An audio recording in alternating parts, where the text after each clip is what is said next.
Ang tanga mo talaga! Bulag ka ba? Sigaw ng mayamang babae habang nanginginig ang kamay ng buntis na waitress. Basang-basa na ng natapong kape at kahihiyan. Sa gitna ng cafe, tinuro siya na parang basura. Walang pakialam na may buhay sa kanyang sinapupunan. Hinawakan siya sa braso, handa ng itulak. Handang durugin ang natitirang dignidad niya. Napaatras ang babae at pilit iniingatan ng tiyan. Nang biglang may sumigaw mula sa likuran. Isang boses na nagpatahimik sa lahat. "Don't touch her. She is my ex-wife." Nanigas ang babae.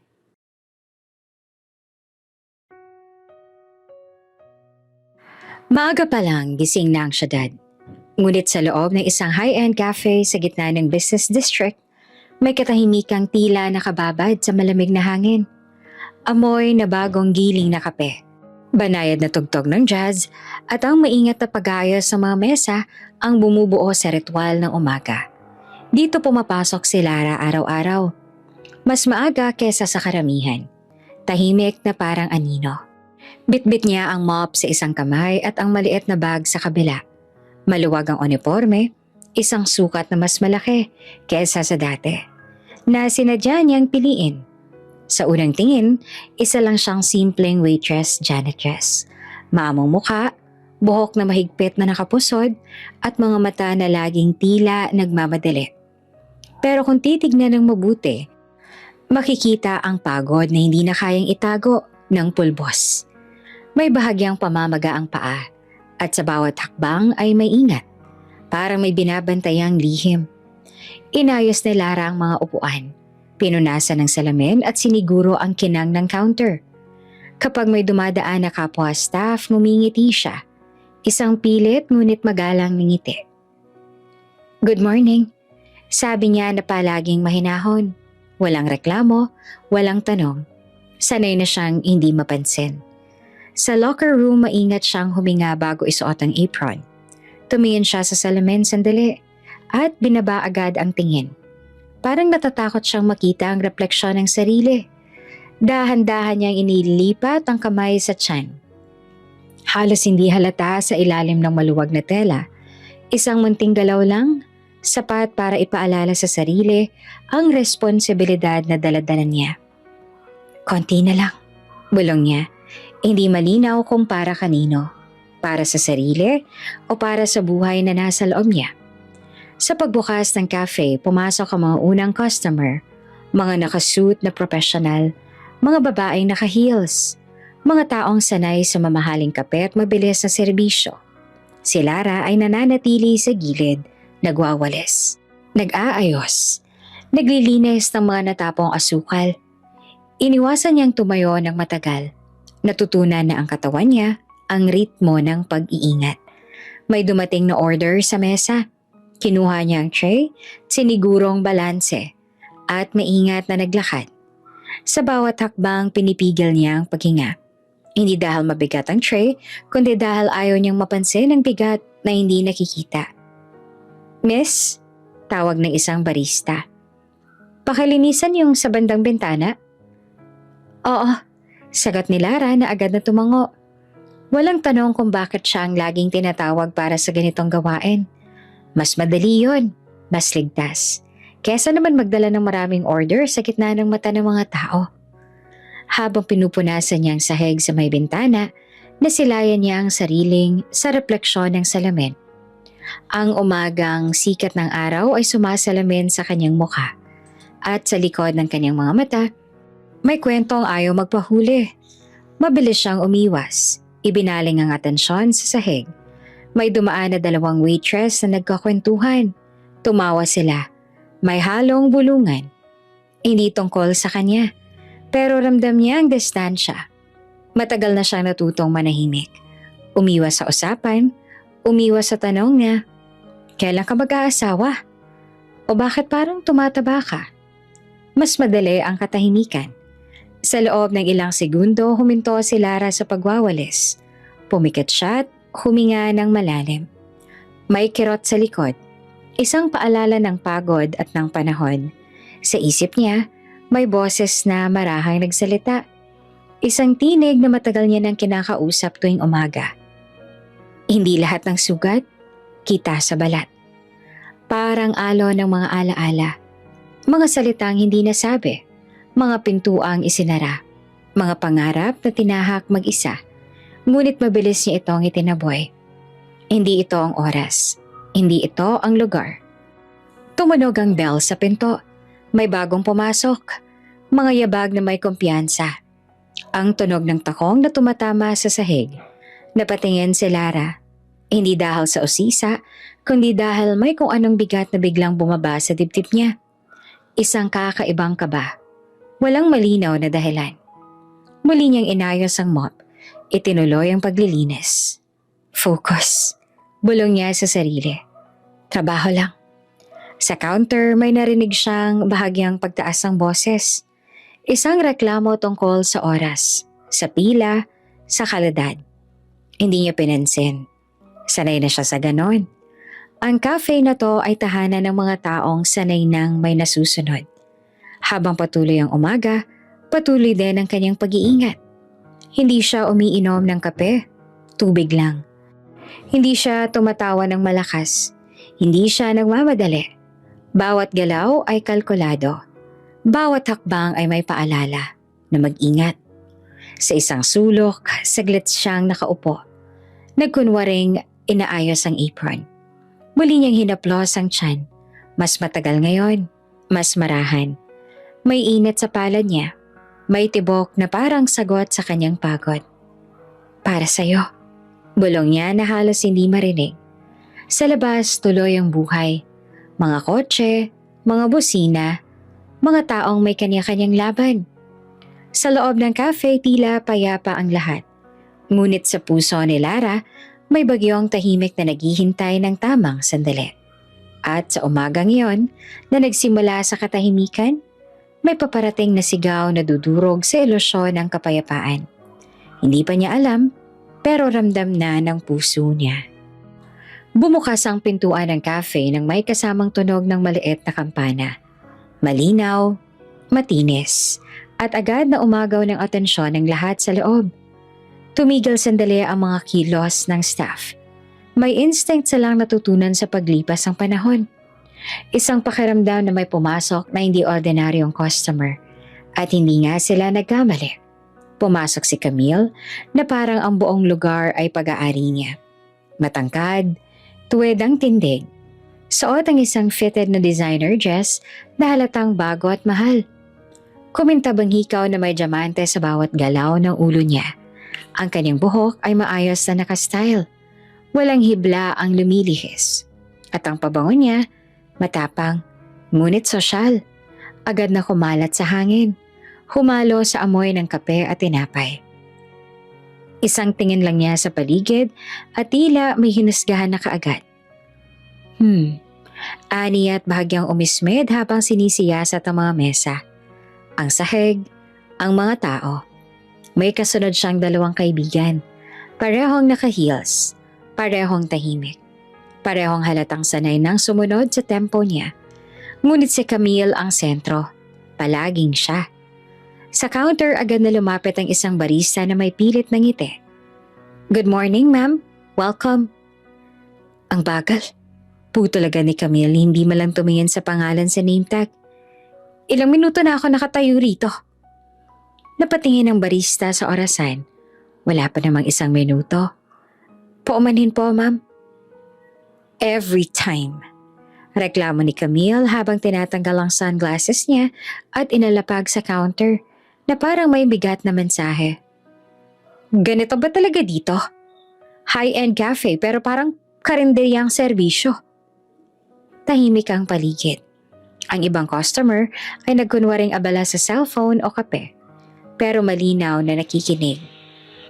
Sa kabilang dulo ng cafe, si Laray hawak ang mop. Napahinto siya nang marinig ang tono ng boses. Mataas, matalim. May halong yapang na parang kutsilyong dahan-dahang hinihiwa ang hangin. Dahan-dahan siyang tumingin. Nakita niya ang babae. At sa hindi niya maipaliwanag na dahilan, may biglang kumurot sa sikmura niya. Hindi pisikal, kundi emosyonal. Isang pakiramdam na parang may paparating na hindi maganda. Sa counter, patuloy ang reklamo ni Camille. Ano ba naman yan? Aniya habang umuupo sa isang mesa malapit sa gitna. Hindi ba kayo marunong magbasa ng body language? Gusto ko ng cappuccino, extra hot, oat milk, at siguraduhin yung tama ha. Opo ma'am, mabilis sumasagot ng barista. Halatang kinakabahan. I don't want it lukewarm. Last time nasayang lang ang oras ko. Dagdag ni Camille at inaas ang kilay. At linisin niyo to, may mantsa. Tinuro niya ang mesa. Isang maliit na marka na halos hindi pansin. Pupunasan po agad. Sagot naman ng isang waitress na agad namang lumapit. Si Lara, kahit hindi tinatawag, ay kusang naglakad papalapit. Sanay na siya sa ganitong eksena. Kapag may customer na mahirap, kadalasan siyang inuutusan dahil tahimik siya, hindi sumasagot at marunong magtiis. Habang papalapit siya, mas lalo niyang naamoy ang pabango ni Camille. Masyadong matapang, halos nakakahilo. Hinaluan pa ng init ng kape at ingay ng mga tasa. Lumuhod siya ng bahagya upang punasan ng mesa. Maingat ang galaw, sinisigurong hindi niya nababangga ang upuan o ang bag ni Camille na nakasabit sa gilid. Dahan-dahan, biglang sabi ni Camille na malamig ang tono. Hindi ba kayo tinuturuan dito? Opo ma'am, pasensya na po. Sagot ni Lara na kayo ko. Hindi siya tumingin sa mukha ng babae. Ayaw niya. Parang may sinasabi ang instincts niya na huwag. Palagi na lang ba kayong ganyan? Dagdag pa ni Camille. Pinag-cruise ang mga braso. Hindi ba kayo pwedeng magtrabaho ng maayos? Nakakairita. Walang sagot si Lara. Tahimik lang niyang tinapos ang paglilinis at saka tumayo. Sa pagtayo niya, naramdaman niya ang bahagyang hilo. Kumapit siya sandali sa gilid ng mesa. Mabilis, hindi halata. Kalma lang, sabi niya sa sarili. Konti na lang. Habang papalayo siya, narinig pa rin niya ang boses ni Camille. Reklamo tungkol sa ilaw, sa ingay, sa ibang customer na masyadong malakas tumawa. Sa isip ni Lara, parang umiinit ang paligid. Parang masikip ang hangin. Bumalik siya sa gilid ng cafe at nagkunwaring nag-aayos ng mga tray. Ngunit ang mga mata niya ay bumabalik-balik kay Camille. Hindi dahil sa inggit, kundi dahil sa kaba. May kakaiba sa babae. Hindi lang dahil mayabang siya, hindi lang dahil may pera siya. May aura itong parang bagyo. Yung tahimik muna, pero alam mong kapag bumuhos, may masasaktan. Dumating ang cappuccino. Maingat itong inilapag ng barista sa mesa ni Camille. Tinignan ni Camille ang tasa. Parang sinusuri ang isang bagay na mababa sa kanyang pamantayan. Hinawakan niya ang tasa. Sumimangot. Mainit ba to? Tanong niya na may halong duda. Opo ma'am, sagot ang barista. Sumipsip siya ng kaunti at hindi siya nasiyahan. Barely, sabi niya. Ganyan ba talaga kahirap sundin ang simple instructions? Huminga ng malalim ang barista. Pilit ng umiti. Papalitan ko po agad. Of course you will. Putol ni Camille. Dapat lang. Si Lara naman ay nakatanaw mula sa malayo. Ang kamay niya ay kusang napunta sa tiyan niya.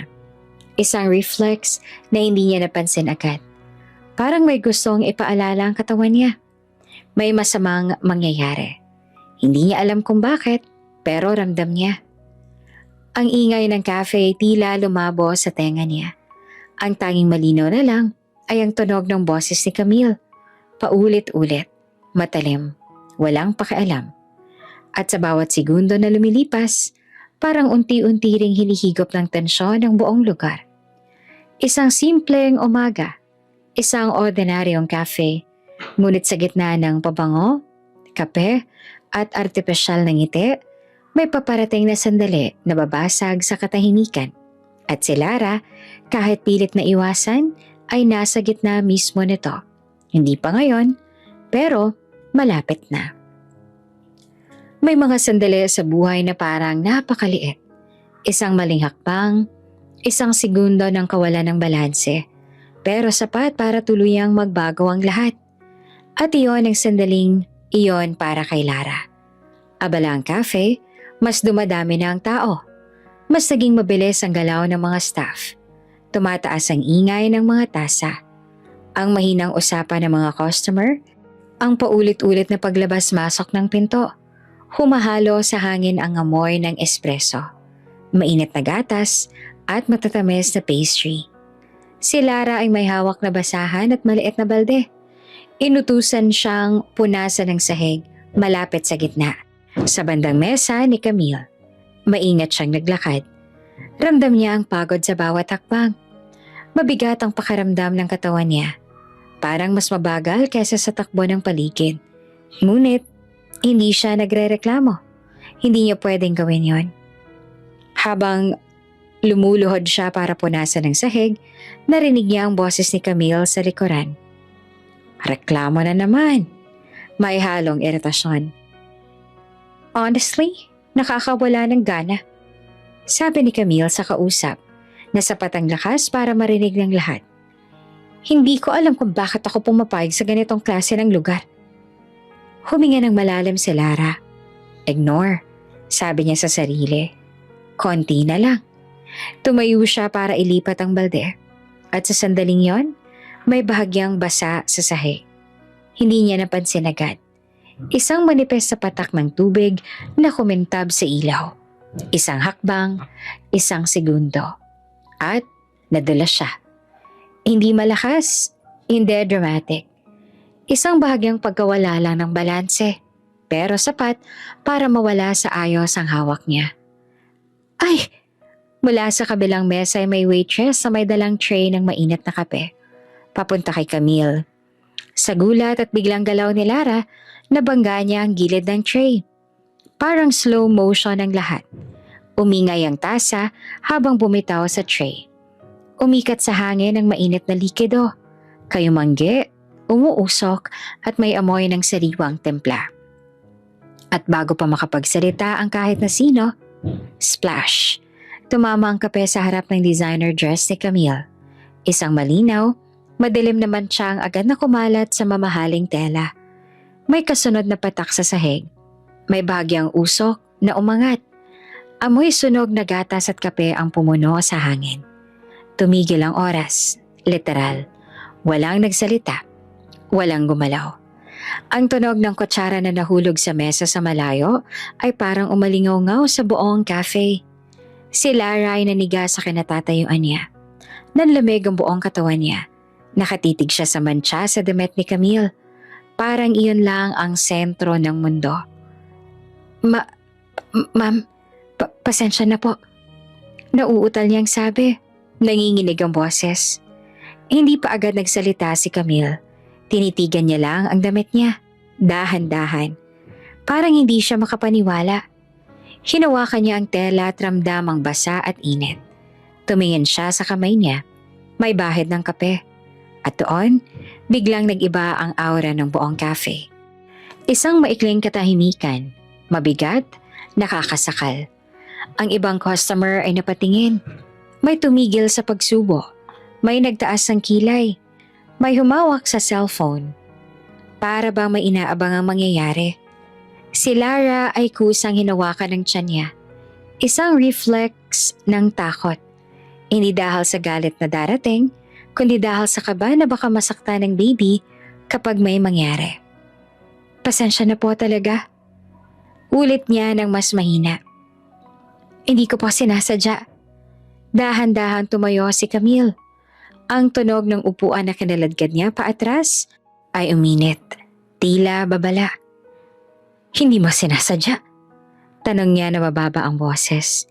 Pero mas nakakatakot kesa sigaw.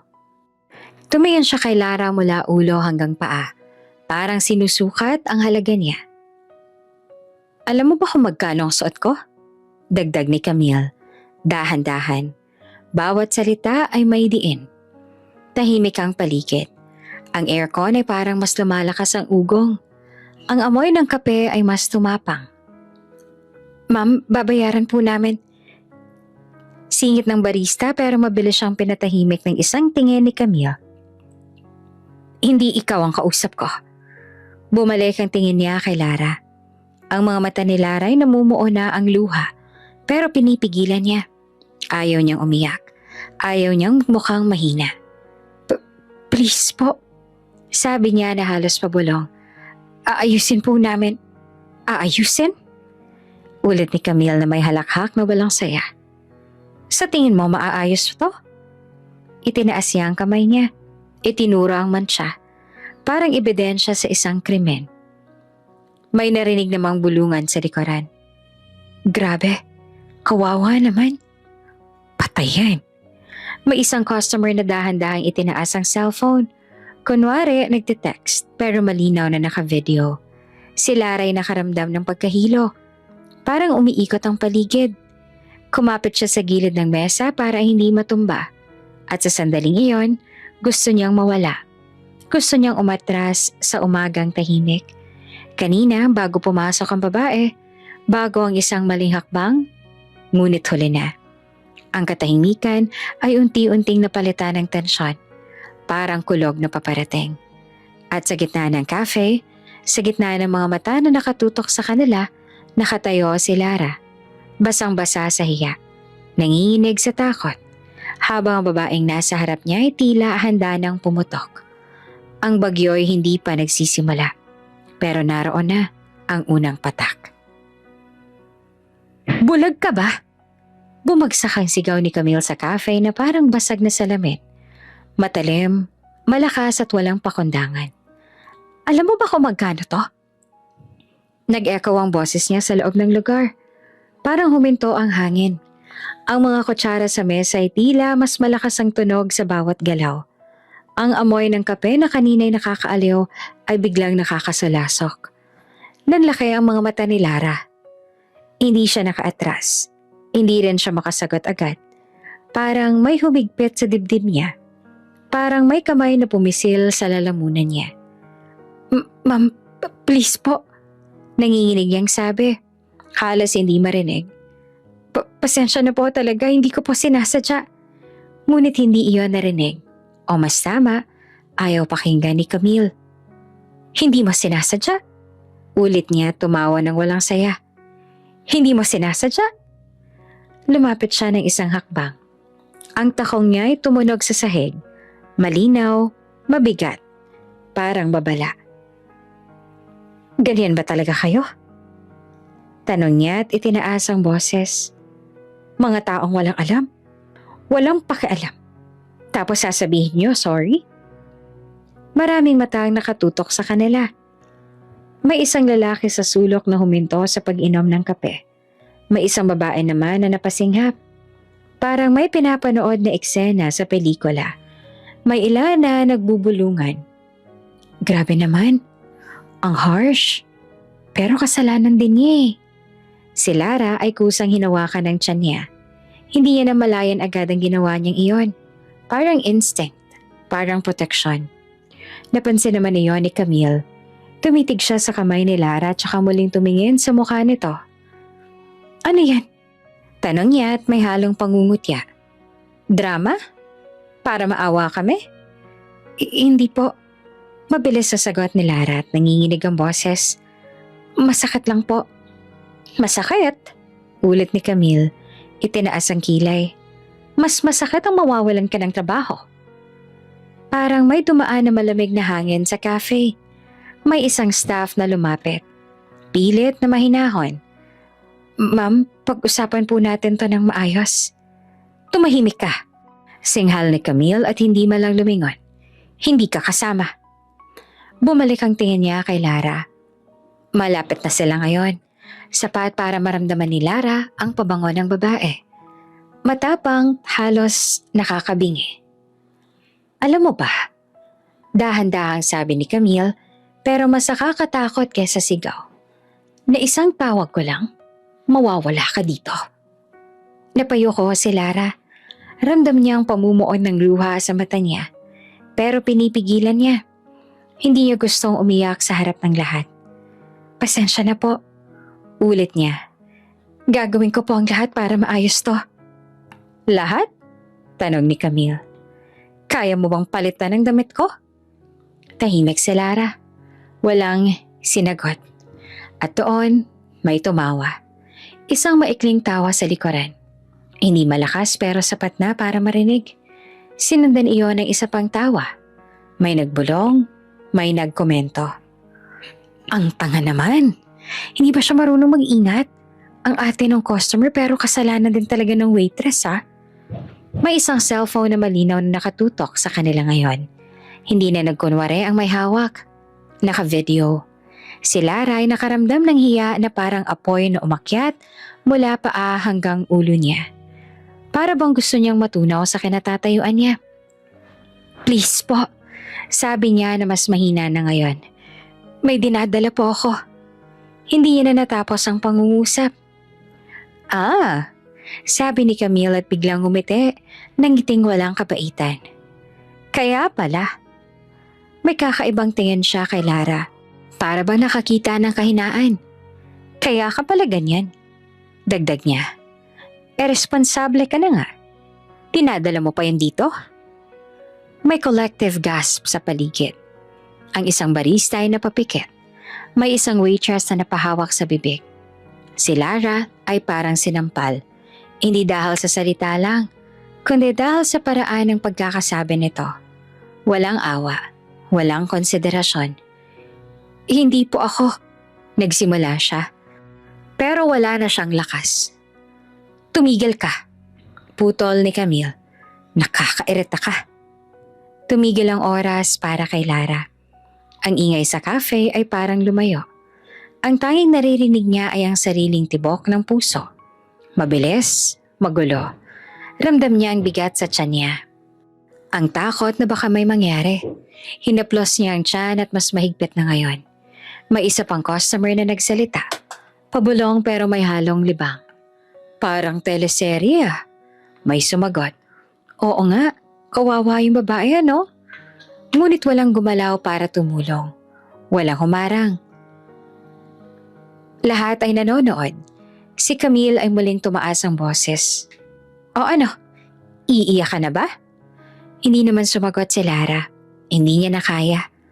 May luhang tumulo sa pisngi niya. Isa lang. Mabilis niya yung pinunasan. Pero nakita iyon ng lahat. Grabe, may nagsabi. Nako, naka-video na to. Siguradong magpa-viral yan. Mas humigpit ang hawak ni Lara sa tiyan niya. Parang gusto niyang yumuko, protektahan ang sarili. Sa gitna ng lahat, sigawan, bulungan, tawa, ang cafe ay naging parang arena. At si Lara ang nasa gitna. Isang buntes na babae. Isang simpleng manggagawa. Nag-iisa. Hindi pa siya hinahawakan, hindi pa siya tinutulak. Pero sa mga sandaling iyon, parang dinurog na ang natitira niyang dignidad. Sa harap ng mga mata ng mga taong walang pakialam. At habang patuloy ang sigaw ni Camille, habang patuloy ang pag-ikot ng camera ng cellphone, may paparating pang mas masahol. At hindi pa ito ang pinakamalala. May hangganan ng sigawan. May punto kung saan ang galit ay hindi na lang salita, kundi kilos. At doon na tumawid si Camille. Bigla niyang inabot ang braso ni Lara. Hindi marahas sa unang tingin, pero madiin. Masyadong madiin para maging aksidente. Ang mga daliri niya ay bumuon sa braso ni Lara na parang may gustong patunayan. Parang gusto niyang iparamdam kung sino ang may kapangyarihan. Aray, napasinghap si Lara. Gulat sa sakit at ang sabay na umakyat sa dibdib niya. Nanlamig ang balat niya sa haplos na yon. Hindi dahil malamig ang kamay ni Camille, kundi dahil sa takot na biglang sumiklap. Ma'am, please po, pilit niyang sabi. Nanginginig na ngayon ang buong katawan, ngunit hindi bumitaw si Camille. Sa halip ay masinigpitan niya ang hawak. Makinig ka sa akin. Sabi niya na mababa ang boses pero puno ng galit. Akala mo ba? Makakalusot ka sa sorry mo? May mga napasinghap sa paligid. May isang waitress na lumapit sana. Pero napaatras nang makita ang itsura ni Camille. Mga mata niya ang nag-aapoy. Panga na mahigpit na nakakuyom. Ma'am, baka pwede po. Simula ng manager, pero muli siyang pinutol. Tumahimik ka, singhal ni Camille. Hindi inaalis ang tingin kay Lara. Hindi pa tapos to. Ang cafe ay amoy kape pa rin, pero may halo na ngayong tensyon. Parang may nasusunog na hindi nakikita. Ang ilaw ay tila mas maliwanag, mas nakatutok sa eksena sa gitna. Si Lara ay pilit na humihinga. Naramdaman niya ang kirot sa braso niya.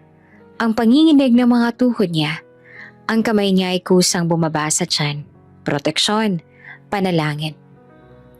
Bitawan niyo po ako. Mahina niyang pakiusap. Masasaktan po. Masasaktan? Ulit ni Camille, may ngising mapanlait. Masasaktan ka pa lang? Mas lumapit siya. Halos magkadikit na ang mukha nila. Ramdam ni Lara ang hininga ni Camille. Mabigat, mainit. Ako ang masasaktan dito, dagdag ni Camille. Dahil sa iyo. May nag-click na tunog sa paligid. Isang cellphone na mas inilapit pa ang kamera. May nagbulungan. May nag-iingay. Pero walang humaharang. Papatanggal kita. Biglang sabi ni Camille at malinaw, walang paligoy-ligoy. Ngayon din. Nanlaki ang mata ni Lara. Isang tawag ko lang, dagdag ni Camille. Mas lalo pang hinigpitan ang hawak sa braso niya. At wala ka na. Hindi ka na makakahanap ng trabaho kahit na saan. Humigpit pa ang dibdib ni Lara. Parang may pumisil sa puso niya. May kilala ako, patuloy ni Camille. Alam ko kung paanong gumalaw ang mga ganitong lugar. Sisirain kong reputasyon mo. May bahagyang pag-uga sa katawan ni Lara. Hindi niya namalayan na umatras siya ng kalahating hakbang, dala ng takot. At doon, nawala ang balanse niya. Ma'am? Sigaw ng isang staff. Si Lara ay muntik nang matumba. Sa isang iglap, ang paa niya ay nadula sa basang sahig. Ang katawan niya ay napaatras. At kung hindi dahil sa mesa sa likuran, tuluyan na sana siyang bumagsak. May collective gasp sa cafe. Diyos ko. Buntis siya. Grabe. Ang mesa sa likuran ay tumama sa likod ni Lara. Hindi naman malakas pero sapat para mapasigaw siya sa gulat. Ang tiyan niya ay muntik nang tumama sa gilid ng mesa. Ah! Napahawak siya sa tiyan. Ngayon ay wala na siyang pakialam kung makita ng lahat. Ang takot ay dumaloy na sa kanya na parang malamig na tubig. Hindi para sa sarili niya, kundi para sa baby. Anak ko! Bulong niya na halos walang tunog. Si Camille ay napahinto. Isang segundo lang, para ngayon lang niya nakita ng malinaw ang sitwasyon. Ang buntis na tiyan, ang takot sa mga mata ni Lara. Ang mga taong nakatingin. Ngunit ang galit ay mas malakas. Arte? Sabi niya pagkamat mas mababa ang boses. Huwag mo ako lokohin. Hindi po ako. Nanginginig na sagot ni Lara. Please po, buntis po ako. May katahimikan na bumaba sa cafe. Isang mabigat, nakakapangilabot na katahimikan. Ang manager muling lumapit at mas matapang na ngayon. Ma'am, sapat na po. Kailangan niyo pong bitawan siya. Sandaling nagkatinginan sila ni Camille. At sa mga mata ni Camille may galit na may halong insulto. Parang siya ang inaagrabyado. Kung may mangyari sa kanya, dagdag ng manager, mananagot po tayo. Bumitaw si Camille. Biglaan. Halos itinulak ang kamay ni Lara palayo na para bang nadumihan siya. Si Lara ay napaatras. Halos mawalan ng lakas. Umupo siya sa pinakamalapit na upuan. Hingal na hingal. Nanginginig ang buong katawan. Ang amoy ng kape ay hinaluan na ngayon ng pawis sa takot. Hindi pa tatapos, sabi ni Camille at itinuro si Lara. Akala mo ligtas ka na?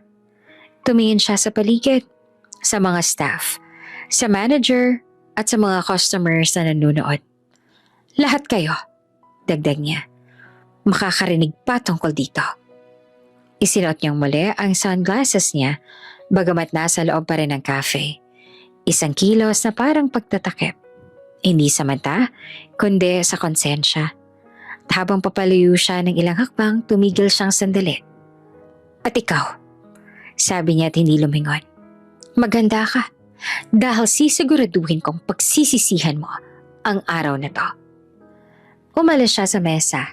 Nag-iwan ng basang sahig, basag na katahimikan, at isang babaeng nanginginig sa upuan. Si Lara ay nakayuko, parehong kamay nasa tiyan. Huminga ng mabilis. May luha na tuluyang pumatak at hindi niya na napigilan. Sa paligid niya may mga bulungan pa rin. May nag-aabot ng tissue, may iba naman na umiwas ang tingin. Ngunit ang pinsala ay nagawa na. Hindi lang sa damit, hindi lang sa trabaho, kundi sa isang umagang dapat sana'y tahimik. Pero naging simula ng pinakamadilim na sandali ng buhay niya. At sa gitna ng lahat ng iyon, may isang pintuan sa cafe na dahan-dahang bumukas. Hudyat ng paparating na pagbabago na hindi pa niya alam. Bumukas ang pinto ng cafe. Isang simpleng tunog lang. Ang kampana sa itaas. Pero sa gitna ng tensyon ay parang mas mabigat ang dating nito. Parang may bagong hangin na pumasok. Malamig, tahimik, ngunit may dalang kakaibang bigat. Pumasok si Adrian. Matangkad, maayos ang suot, simple pero halatang mamahalin. Isang dark blazer, puting polo at sapatos na makintab pero hindi pilit. Hindi siya nagmamadali. Sanay na siyang pumasok sa kahit anong lugar na parang wala siyang kailangang patunayan. Kagagaling lang niya sa CR. Hindi niya alam kung ano ang nangyari sa loob ng ilang minutong wala siya. Pero ramdam niya kaagad, may mali. Huminto siya sa may pintuan. Hindi dahil may humarang, kundi dahil may kakaibang aura ng cafe. Tahimik, pero hindi payapa. Ang mga tao hindi nakatutok sa mga tasa o cellphone, kundi sa isang direksyon. Sa gitna, may babaeng nakaupo sa upuan, nakayuko at hawak ang tiyan. May mga staff na nakapaligid, halatang aligaga. May isang manager na nakatayo, seryoso ang mukha. May mga customer na nakatingin, may bulungan, may hawak na cellphone at may isang babaeng elegante. Galit, nakatalikod na halatang siya ang pinagmula ng gulo. Kumunot ang noo ni Adrian. Hindi siya sanay sa ganitong eksena. Hindi siya sanay sa sigawan sa public places, lalo na sa mga lugar na madalas niyang puntahan. Ano nangyayari? Tanong niya sa isang staff na napadaan sa harap niya. Sir, may incident po. Sagot ng staff. Hindi niya na hinintay ang buong paliwanag. Ang mga mata niya ay kusang napunta sa babaeng nakaupo. At doon ay parang may humampas sa kanya. Nanigas ang katawan niya. Ang mundo ay parang biglang lumiit. Parang ang lahat ng tunog ay naputol. Ang ugong ng aircon, ang bulungan ng mga tao, ang tunog ng mga tasa, lahat parang lumayo. Ang tanging malinaw sa paningin niya ay si Lara. Hindi agad siya nakilala ng buo. May nagbago. Mas payat ang mukha, mas maputla, mas pagod. Ngunit ang hugis ng mukha, ang linya ng ilong, ang paraan ng pagyuko, hindi iyon mapagkakamalan. Hindi pwede. Bulong niya sa sarili. Isang hakbang pasulong, mas malinaw na ngayon. Nakita niya ang kamay ni Lara na mahigpit na nakahawak sa tiyan. Ang panginginig ng balikat niya. Ang buhok na bahagyang magulo. Hindi tulad ng dati pero pamilyar pa rin. Isang alaala ang biglang sumiklab sa isip niya. Isang umaga, isang maliit na apartment. Si Lara ay nakangiti, nagtitimpla ng kape. Biglang bumalik ang bigat sa dibdib niya. Sir, tawag ng staff at hindi siya sumagot. Ang mga mata niya ay hindi makaalis kay Lara. Hindi niya alam kung gaano siyang katagal nakatayo roon. Isang segundo ba? Isang minuto? Hindi yon mahalaga. Ang mahalaga, nandito siya. At nandito rin siya. Si Camille ay nagsimulang maglakad palayo. Pero napansin niya si Adrian sa gilid ng paningin niya. Tumigil siya. Lumapit siya agad, parang may nahanap na kakampi. Adrian, sabi niya na may halong inis at lambing. Buti naman at dumating ka. Napatingin si Adrian sa kanya, pero hindi agad tumugon. Ang tingin niya ay malamig, nagtataka. May problema, dagdag ni Camille at itinuro si Lara. Yang staff ninyo. Biglang bumalik ang tingin ni Adrian kay Lara. Mas malapit na siya ngayon. Kita niya na ang luha sa pisngi niya, ang pamumutla ng labi niya, ang paraan ng paghinga niya. Mabilis at parang may pinipigil na sakit. At doon, may kung anong kumirot sa kanya. Isang guilt na matagal niya nang tinakpan ng trabaho, pera at katahimikan. Adrian? Ulit ni Camille at napansin ang kawalan ng reaksyon niya. Ngunit hindi pa rin siya sumagot. Sa halip ay dahan-dahan siyang naglakad papunta sa gitna ng cafe. Bawat takbang ay parang mabigat. Parang may humihila sa kanya pabalik sa mga taon na akala niya ay tapos na. May bulungan sa paligid. Sino yun? Ba't parang kilala niya ang babae? Ay, ang yaman nun na. Huminto siya sa ilang hakbang mula kay Lara. Hindi pa rin sila nagkatitigan. Si Lara ay nakayuho pa rin, nakatuon sa sarili niyang paghinga. Hindi niya napansin agad ang presensya ni Adrian. Ngunit may kung anong nagbago sa hangin. Isang pakiramdam na parang may pamilyar na presensya. Isang amoy, mahina. Hindi pa bango at hindi rin kape. Isang alaala. Dahan-dahan siyang tumingala at nagtagpo ang mga mata nila. Isang iglap, isang segundo, pero sapat para magbalik ang lahat. Naniga si Lara. Ang mundo ay parang muling huminto, tulad ng mga matapon ng kape. Pero mas masakit at mas personal. Adrian, bulong niya na halos hindi lumabas ang boses. Nanigas din ang mukha ni Adrian. Ang lahat ng emosyon na pilit niyang kinokontrol ay sabay-sabay na sumiklab. Gulat, pangungulila, pagkakasala, at isang tanong na matagal nang naghihintay ng sagot. Bakit siya nandito? Bakit ganitong itsura niya? Bakit may tiyan siya? Hindi pa malinaw sa isip niya ang huling tanong. Pero may kung anong bumigat sa sikmura niya. Si Camille naman napansin ang pagbabago sa ekspresyon niya. Adrian, sabi niya na mas matalim na ngayon ang tono. Ano bang problema mo? Hindi siya tumingin kay Camille at ang mga mata ay nakapako kay Lara. At sa unang pagkakataon matapos ang mahabang panahon, hindi siya bilyonaryong walang pakialam. Isa siyang lalaking biglang hinarap ng nakaraan. Sa gitna ng isang cafe, sa harap ng maraming mata at sa harap ng babaeng minsan niyang minahal at iniwan. At sa sandaling yon, bago pa man niya mabuksan ang bibig, may hawak pa rin si Camille sa braso ni Lara. At may isang salita na nag-aabang mula sa bibig ni Adrian. Isang salitang magpapabago sa lahat. Sa cafe, halos lahat nakatayo na ang atensyon ay nasa iisang punto. Si Lara nakaupo na sana kanina pero dahil sa inat at tensyon at sa bigat ng hiya, pilit siyang tumayo ulit. Parang nahihiya siyang manatiling nakaupo habang pinagtitinginan siya.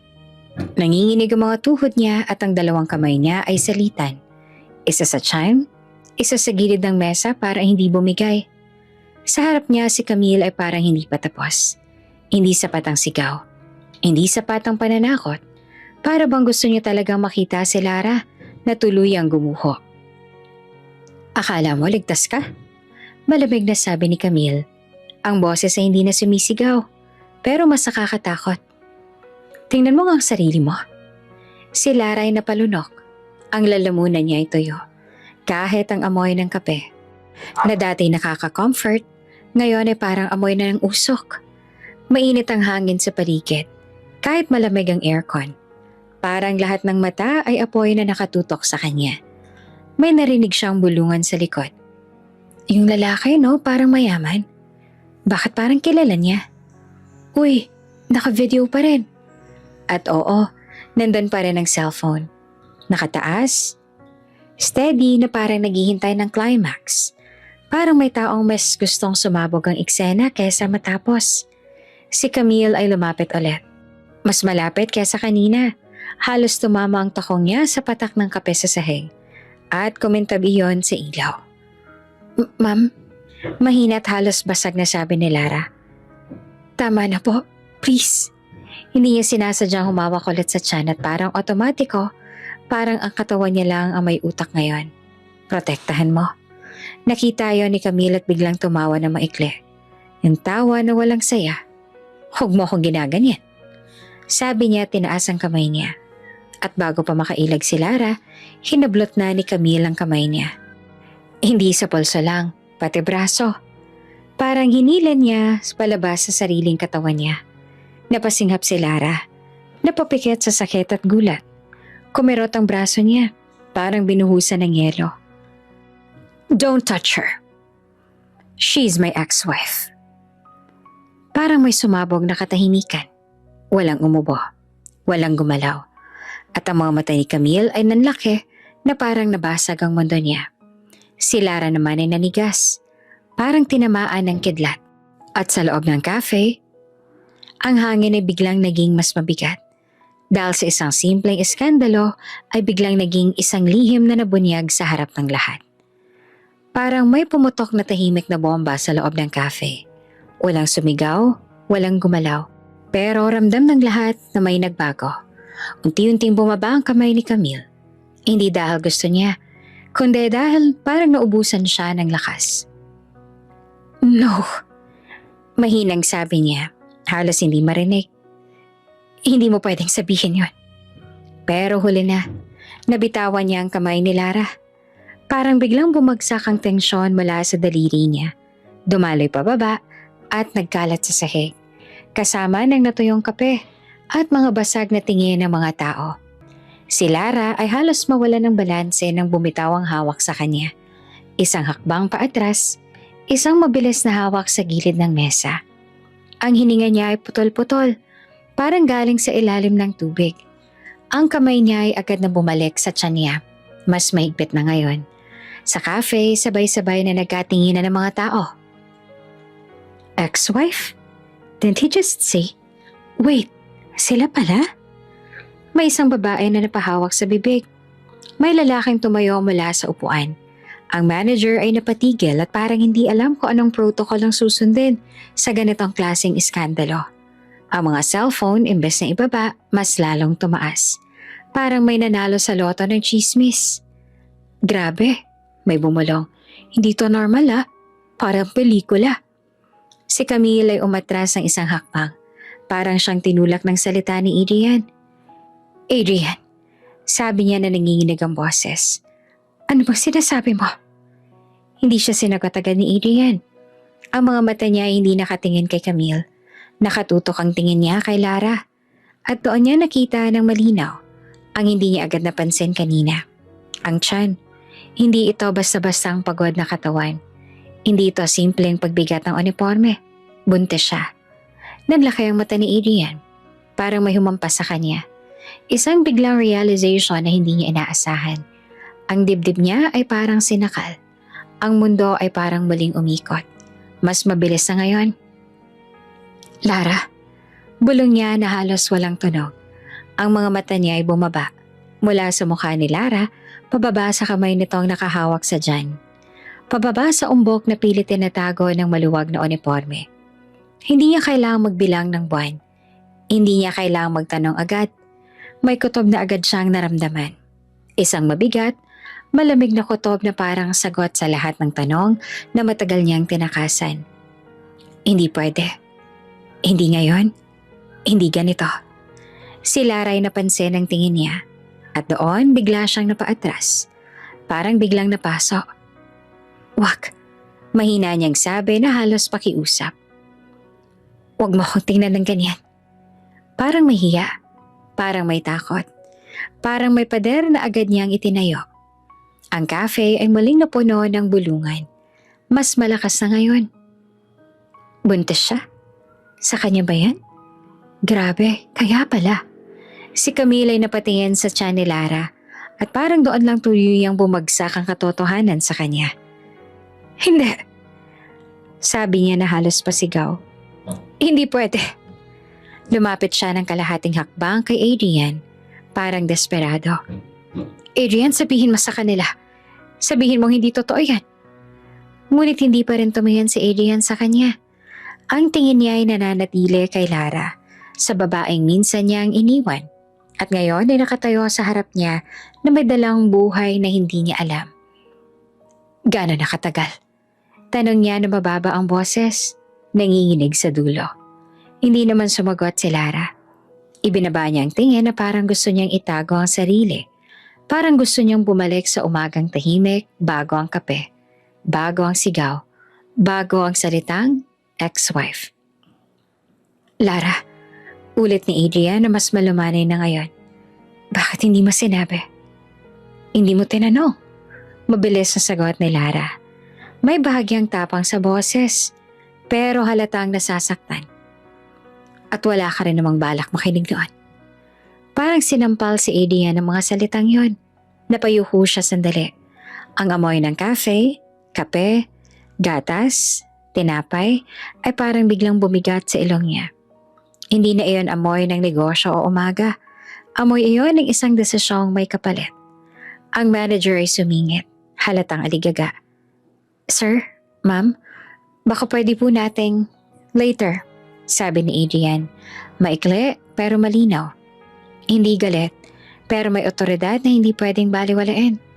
Tumahimik ang manager. Si Camille ay tuluyang nawalan ng kulay sa mukha. Ang kumpiyansa niya kanina ay parang natunaw. Hindi niya inaasahan ito. Hindi ganitong klaseng revelasyon. Hindi sa ganitong lugar. Hindi sa harap ng mga tao. So, sabi niya at pilit pinatatatag ang boses. Ex-wife mo. At buntis? Tumingin siya kay Lara mula ulo hanggang tiyan. Parang sinusukat kung gaanong kalaki ang iskandalong ito. Ginagawa mo to para makuha siya pabalik, di ba? Singhal ni Camille. Ginagamit mo yan. Biglang umangat ang ulo ni Lara. Hindi. Mariin niyang sabi. Huwag mo akong ganyanin. May bigat sa boses niya ngayon. Hindi na lang takot, may dignidad. Hindi ko kailangan ng kahit sino. Dagdag niya. Lalo na ang taong katulad mo. May napasinghap sa paligid. Si Adrian ay tumingin kay Camille sa wakas.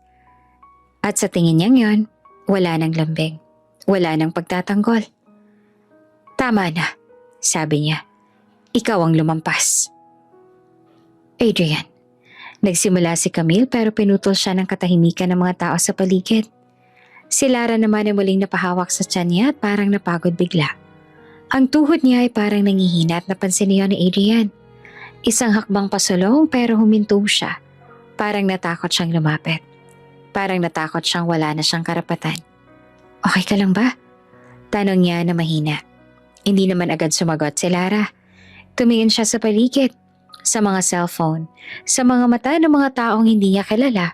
Pero alam na ngayon ang pinakamalaking sekreto ng buhay niya. Hindi, sagot niya sa wakas. Pero wala na rin ako magagawa. At sa gitna ng cafe, sa gitna ng katahimikang puno ng gulat at chismis, malinaw na malinaw ang isang bagay. Hindi na ito simpleng eskandalo lang. Hindi na ito tungkol sa natapong kape. Ito ay tungkol sa isang nakaraan na bumalik at sa isang buhay na hindi na pwedeng itago. Hindi na bumalik sa dati ang cafe. Kahit naroon pa rin ang mga mesa, ang ilaw, ang amoy ng kape, iba na ang pakiramdam. Parang may makapal na usok na bumalot sa buong lugar. Hindi usok ng sigarilyo, kundi usok ng chismis, gulat at mga tanong na kasabay gustong lumabas. Ex-wife? Talaga ba? Buntis siya? Sa kanya kaya yun? Ang mga bulungan na yon ay parang alon. Mahina sa una. Tapos unti-unting lumalakas.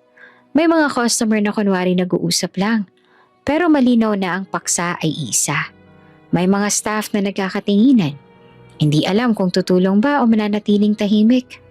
Ang tunog ng espresso machine ay muling umandar. Pero parang wala nang nakikinig. Kahit ang jazz music sa background ay tila mas mabagal, mas malungkot. Si Lara ay nakatayo sa gitna ng lahat ng yon. Parang nasa entablado. Naramdaman niya ang mga mata sa likod, sa gilid, sa harap. Ramdam niya ang bigat ng mga tingin. Ang bigat ng mga salitang hindi sinasabi ng direkta pero ramdam na ramdam. Ex-wife, buntis. Dalawang salitang parang paulit-ulit na sumasabit sa hangin. Si Adrian ay nakatayo sa harap niya. Hindi masyadong malapit. Hindi rin masyadong malayo. Parang nag-aalangan. Parang may invisible line na hindi niya alam kung pwede ba niyang tawirin. Tinitigan niya si Lara. Hindi tulad kanina na may galit at gulat. Ngayon ay may halo na ng sakit at pagkalito. Bakit? Mahina niyang tanong. Isang salita lang. Pero nanginginig ang boses niya. Hindi dahil mahina siya, kundi dahil may bigat ang tanong na yon. Bigat ng mga taong nasayang. Bigat ng desisyong ginawa niya noon. Bigat ng isang katotohanang hindi niya alam. Oops! May break muna. Gusto mo bang ma-shoutout dito sa channel ni Ate Jane? Mag-comment lang ng lesson you learned from the latest story uploaded. Dahil pipili kami ng isang best comment of the day para i-shoutout sa susunod na upload. Kaya huwag kalimutang mag-iwan ng lesson you learned after you watch this video. Maraming salamat! Shoutout nga pala kina Eden Rabago from Naga City, Alper Luavin, at Noli or Nono Morales from California. Sa ating mga taga-subaybay, paki-comment naman po sa baba kung taga saan kayo para alam ko kung hanggang saan umaabot ang mga kwento ni Ate Jane at para ma-shoutout ka rin kayo sa mga susunod pa nating mga kwento. Maraming salamat sa pakikinig!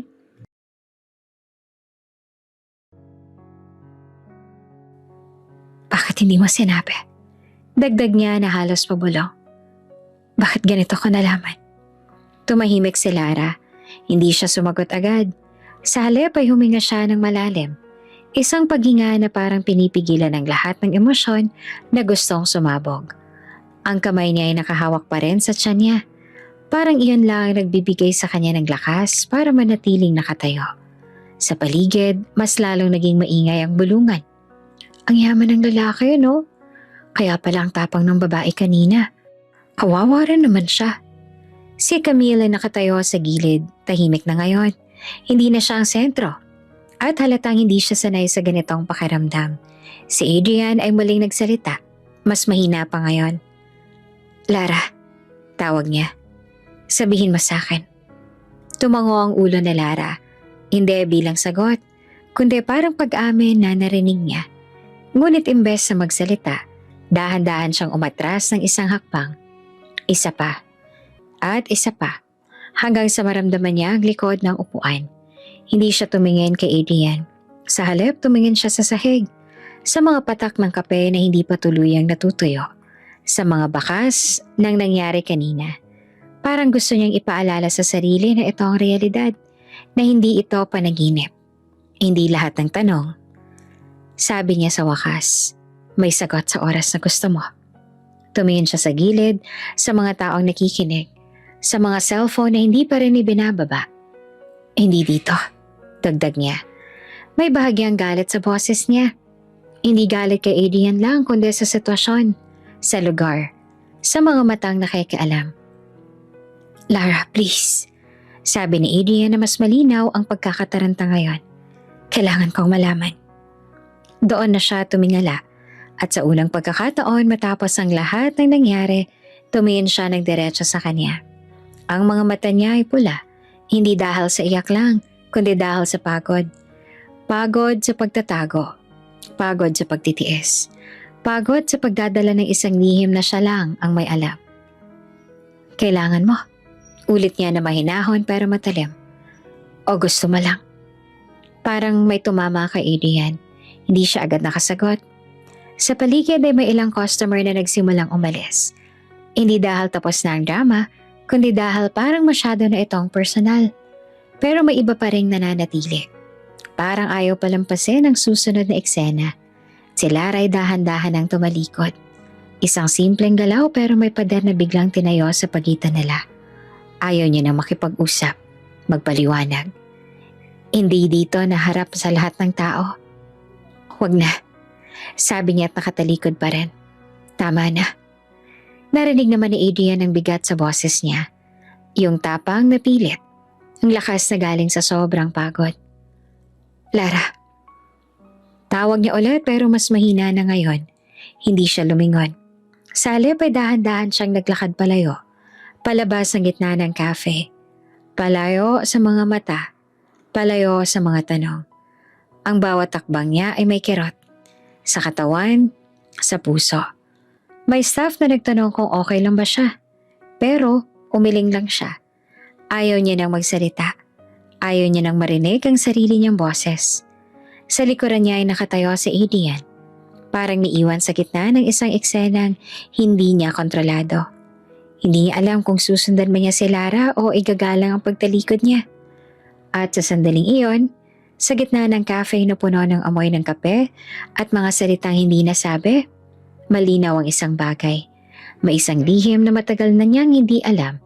At ang lihim na yon ay hindi handang ibigay ang sarili ng basta-basta. Hindi pa.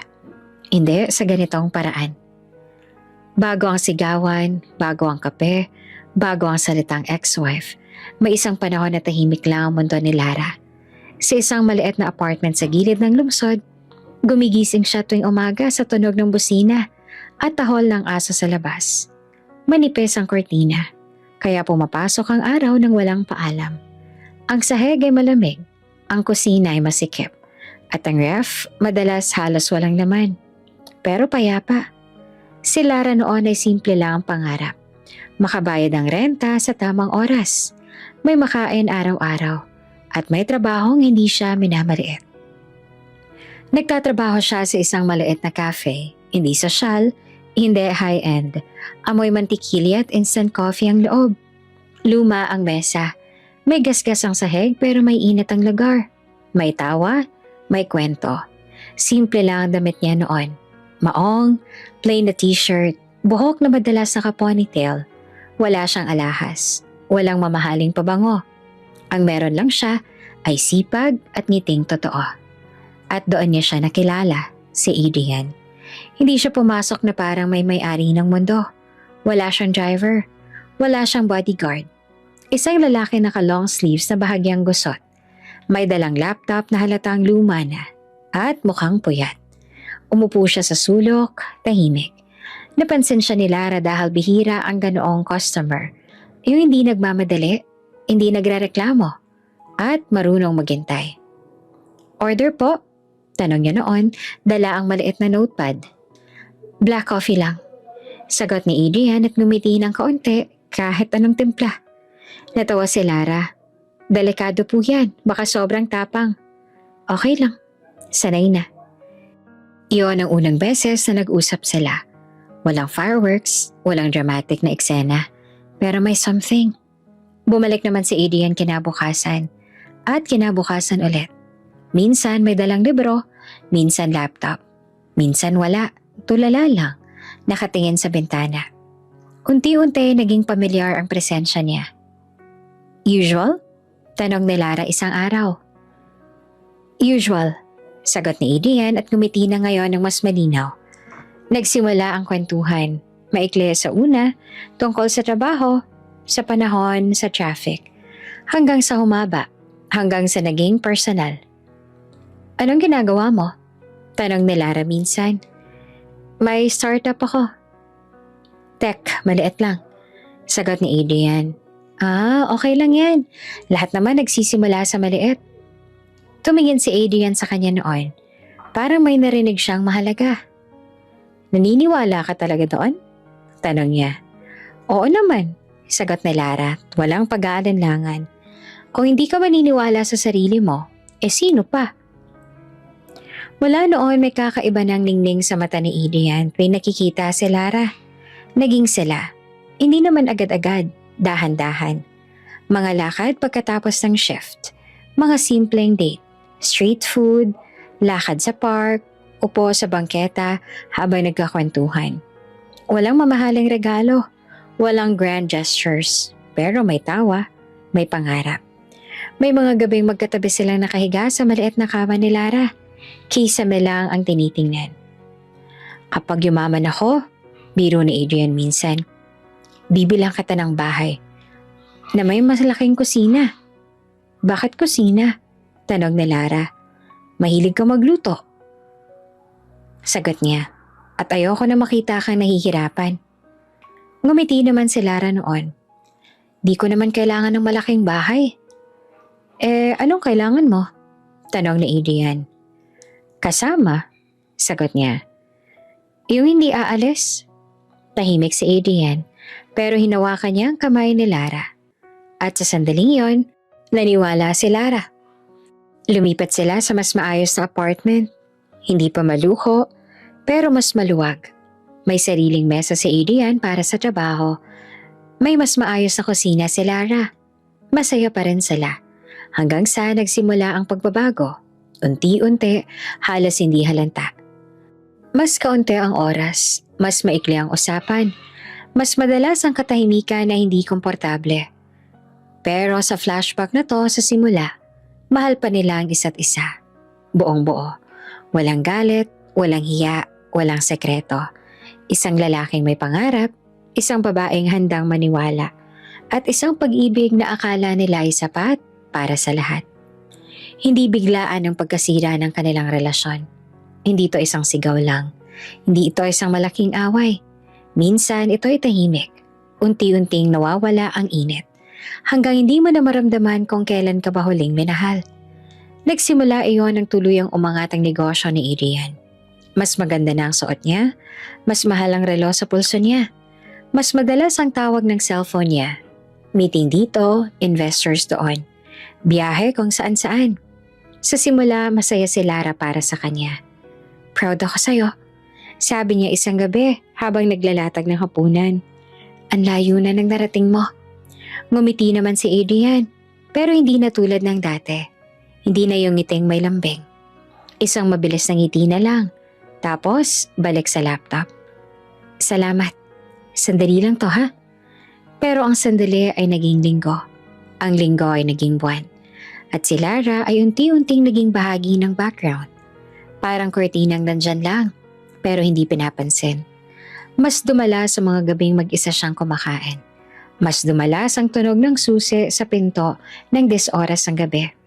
Mas dumalas ang katahimikan sa pagitan nila. At mas dumalas ang amoy ng pabango ni Adrian, hindi kanya. Pagod lang ako. Palagi niyang sagot kapag nagtatanong si Lara. Hindi mo naiintindihan yung pressure. Sinubukan ni Lara. Sinubukan niyang umintindi. Hindi siya nagreklamo, hindi siya humingi ng oras. Tahimik lang siyang sumuporta. Nag-aayos ng bahay, nagluluto ng paborito ni Adrian. Naghihintay. Hanggang sa isang gabi, hindi niya na napigilan. Adrian, maingat niyang sabi habang nagkakape sila. Parang hindi na kita nakakasama. Napabuntong hininga si Adrian at halatang iritado. Hindi ba sapat na nandito ako? Sagot niya. Hindi ba sapat na lahat ng to ginagawa ko para sa atin? Ay, hindi ko naman sinasabing hindi. Sagot ni Lara na nanginginig ang boses. Gusto ko lang naman na maramdaman na ano? Putol ni Adrian. Na kailangan ko mag-adjust sa'yo. Parang may bumagsak sa dibdib ni Lara. Hindi yan ang ibig kong sabihin. Pero yan ang tunog. Sabi ni Adrian na malamig na. Alam mo ba kung gaano kabigat ang responsibilidad ko ngayon? Tumahimik si Lara. Hindi dahil wala siyang sasabihin, kundi dahil naramdaman niyang wala nang puwang para sa kanya sa usapan. Doon nagsimula ang mga salitang masakit. Hindi mo naman alam kung paano gumagana ang mundo ko. Hindi ka na nakamove on sa dati. Hindi ka marunong sumabay. At ang pinakamasakit, parang pabigat ka na lang. Hindi yon sigaw.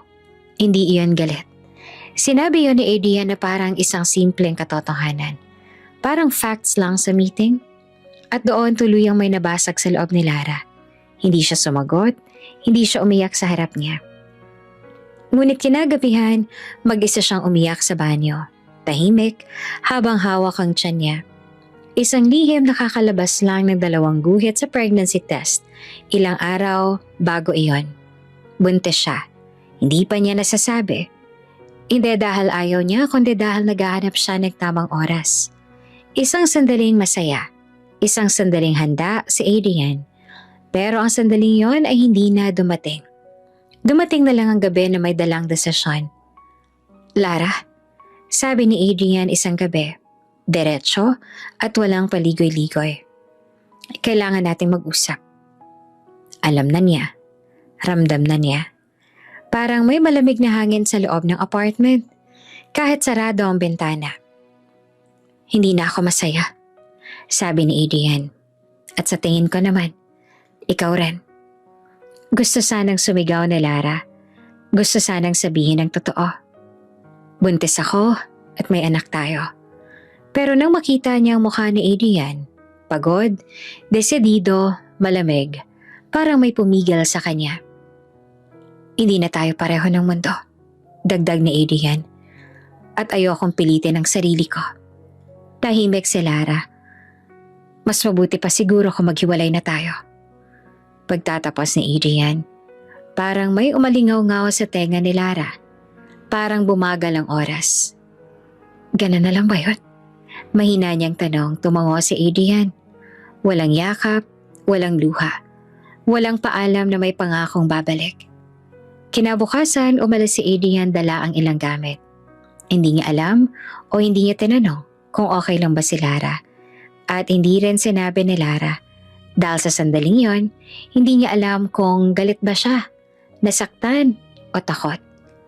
Takot na baka kung sabihin niya ang tungkol sa baby, manatili si Adrian. Hindi dahil sa pagmamahal, kundi dahil sa obligasyon. At iyon ang huling bagay na gusto niya. Kaya mas pinili niyang masaktan, mag-isa. Mas pinili niyang magdala ng lihim. Habang nakatayo siya sa gitna ng apartment na biglang naging masyadong malaki at masyadong tahimik, hinawakan niya ang tiyan niya at bumulong. Kaya ko to. Hindi niya alam kung totoo, pero wala siyang ibang pagpipilian. At doon nagtapos ang sila, habang nagsisimula ang laban ni Lara na mag-isa. Bitbit ang isang lihim na babalik balang araw, sa paraang hindi niya inakala. Hindi sanay si Camille sa katahimikan na hindi siya ang may kontrol. Kanina lang, siya ang malakas. Siya ang may hawak ng eksena. Siya ang sigaw ng sigaw. Panakot ng panakot. Pero ngayon, nakaupo siya sa gitna ng cafe na parang naubusan ng hangin. Ramdam niya ang mga mata. Hindi na tinging may takot o respeto, kundi pagtataka, paghusga at hiya. Ang amoy ng kape ay parang mas mabigat ngayon. Parang sumisingaw ang kahihiyan sa bawat sulok ng cafe.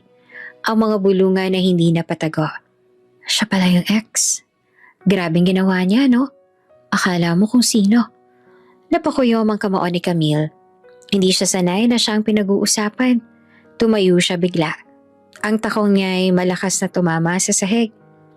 Talaga ba, Adrian? Tanong niya na nanginginig ang boses. Halo ng galit at pagkabigla. Ito ba ang gusto mong palabasin? Tumingin siya kay Lara mula ulo hanggang tiyan. Parang may sinusukat. Parang naghahanap ng butas. Ginagamit ka niya. Dagdag ni Camille na mas malakas na ngayon ang boses. Parang gusto niyang bawiin ang atensyon. Hindi mo ba nakikita? Tahimik si Lara. Hindi siya sumagot. Hindi dahil wala siyang sasabihin, kundi dahil pagod na siya. Pagod sa pagdepensa ng sarili niya sa mga taong hindi naman niya kailangang patunayan. Talaga napakita ka dito. Patuloy ni Camille. Itinuro si Lara. Sa harap ng lahat. Sa harap ko. May halong tawa ang boses niya.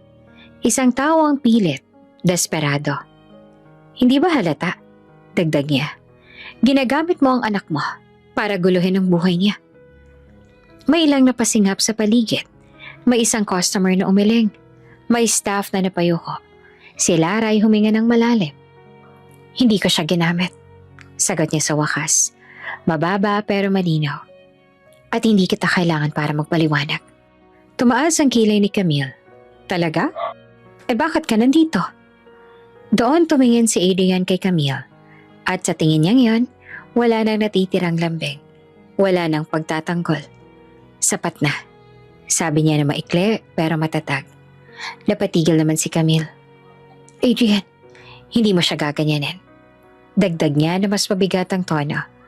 Hindi mo siya gagamitin para takpan ang galit mo.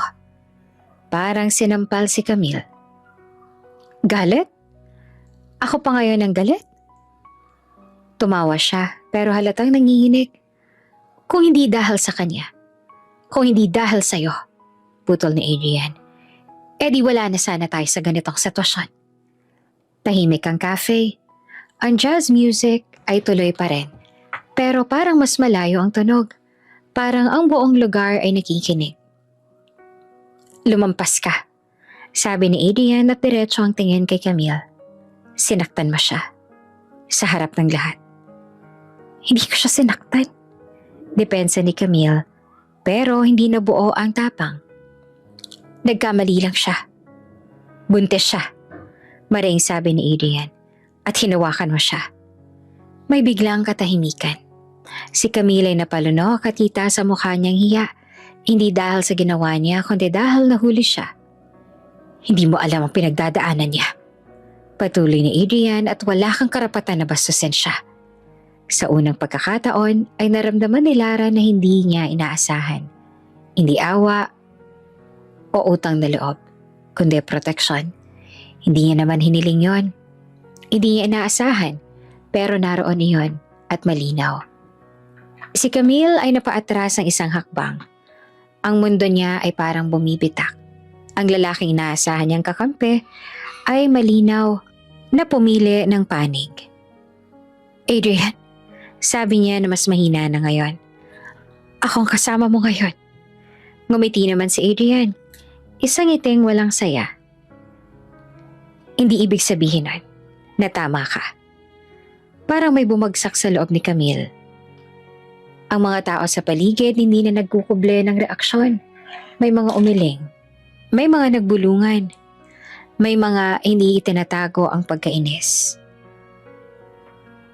Kung tapos ka na, dagdag pa ni Adrian. Pwede ka nang umalis. Nanlaki ang mata ni Camille. Paaalisin mo ako? Oo, diretso niyang sagot. Isang sandali, parang gusto pang sumigaw ni Camille. Parang gusto pang mag-eskandalo pero nang tumingin siya sa paligid, wala na sa mga mata niya ang pabor sa kanya. Alam niyang wala na siyang laban. Dinampot niya ang bag niya. Nanginginig ang kamay. Isinuot ang sunglasses kahit nasa loob pa rin. Bago umalis, lumingon siya kay Lara. Hindi galit ang tingin, hindi rin awa. Isang tingin ng isang taong nasakta ng pride. Hindi pa tapos to. Mahina niyang sabi. Hindi naman sumagot si Lara. Hindi niya kailangan.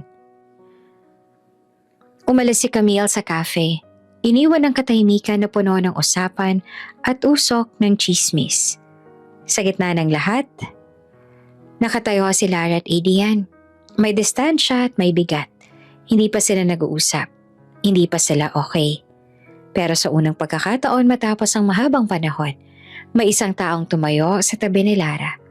At sa loob ng cafe na minsang naging arena ng kahihiyan, may isang bagay na malinaw. Hindi na siya nag-iisa. Sa labas ng cafe, mas malamig ang hangin. May dumadaang sasakyan, may businang pasulpot-sulpot. May yabag ng mga taong walang alam sa nangyari sa loob. Amoy usok ng sasakyan at basang semento ang paligid. Ibang-iba sa amoy ng kape at tensyon sa loob. Lumabas si Lara ng dahan-dahan. Parang pagod na ang buong katawan niya. Hindi lamang pisikal kundi emosyonal. Parang ubos na ang lahat ng lakas na ginamit niya para tumayo. Huminga at huwag bumigay sa harap ng lahat. Huminto siya sa may gilid ng sidewalk. Hinawakan ng tiyan niya at huminga ng malalim. Ilang segundo lang sumunod si Adrian. Hindi siya agad nagsalita. Hindi rin siya agad lumapit. Parang pareho silang naghahanap ng tamang distansya. Hindi masyadong malapit para masaktan. Hindi masyadong malayo para tuluyang magkalayo. Okay ka lang ba? Tanong ni Adrian sa wakas. Maingat ang boses. Tumawa si Lara ng mahina. Isang tawang walang saya. Mukha ba? Hindi yon sarcastic. Pagod lang. Tumahimik si Adrian. Tumango lang siya. Parang inaamin na mali ang tanong niya. Sa pagitan nila, may katahimikang mabigat pero hindi galit. Parang may libo-libo ang salita na gustong lumabas pero walang gustong mauna. Pasensya na, sabi ni Adrian bigla. Sa lahat. Hindi siya tumingin kay Lara habang sinasabi iyon. Parang nahihiya. Parang takot na makita ang reaksyon niya. Hindi ko alam. Dagdag niya. Kung alam ko lang. Kung alam mo lang. Ulit ni Lara na mahina. Ano? Tumingin siya kay Adrian ngayon. Diretso, Walang galit pero may pagod. Mananatili ka ba? O mas magiging maingat ka lang? Parang tinamaan si Adrian. Hindi siya agad nakasagot. Sa halip, tumingin siya sa kalsada, sa mga ilaw ng sasakyan at sa mga taong nagmamadaling pauwi. Parang gusto niyang ipagpalit ang gulo sa loob niya sa isang simpleng problema lang. Hindi ko alam kung anong tamang sagot. Pag-amin niya sa wakas. Pero gusto kong malaman ang totoo. Tahimik si Lara. Matagal.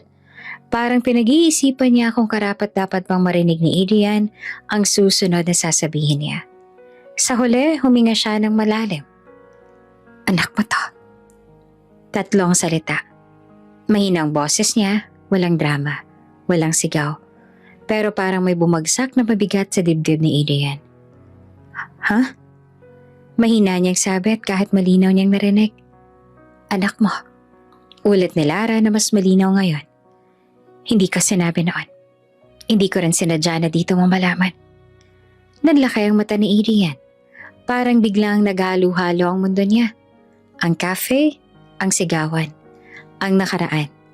Ang babaeng kaharap niya ngayon na may dinadalang buhay. Sigurado ka? Tanong niya hindi dahil nagdududa kundi dahil takot. Tumango si Lara.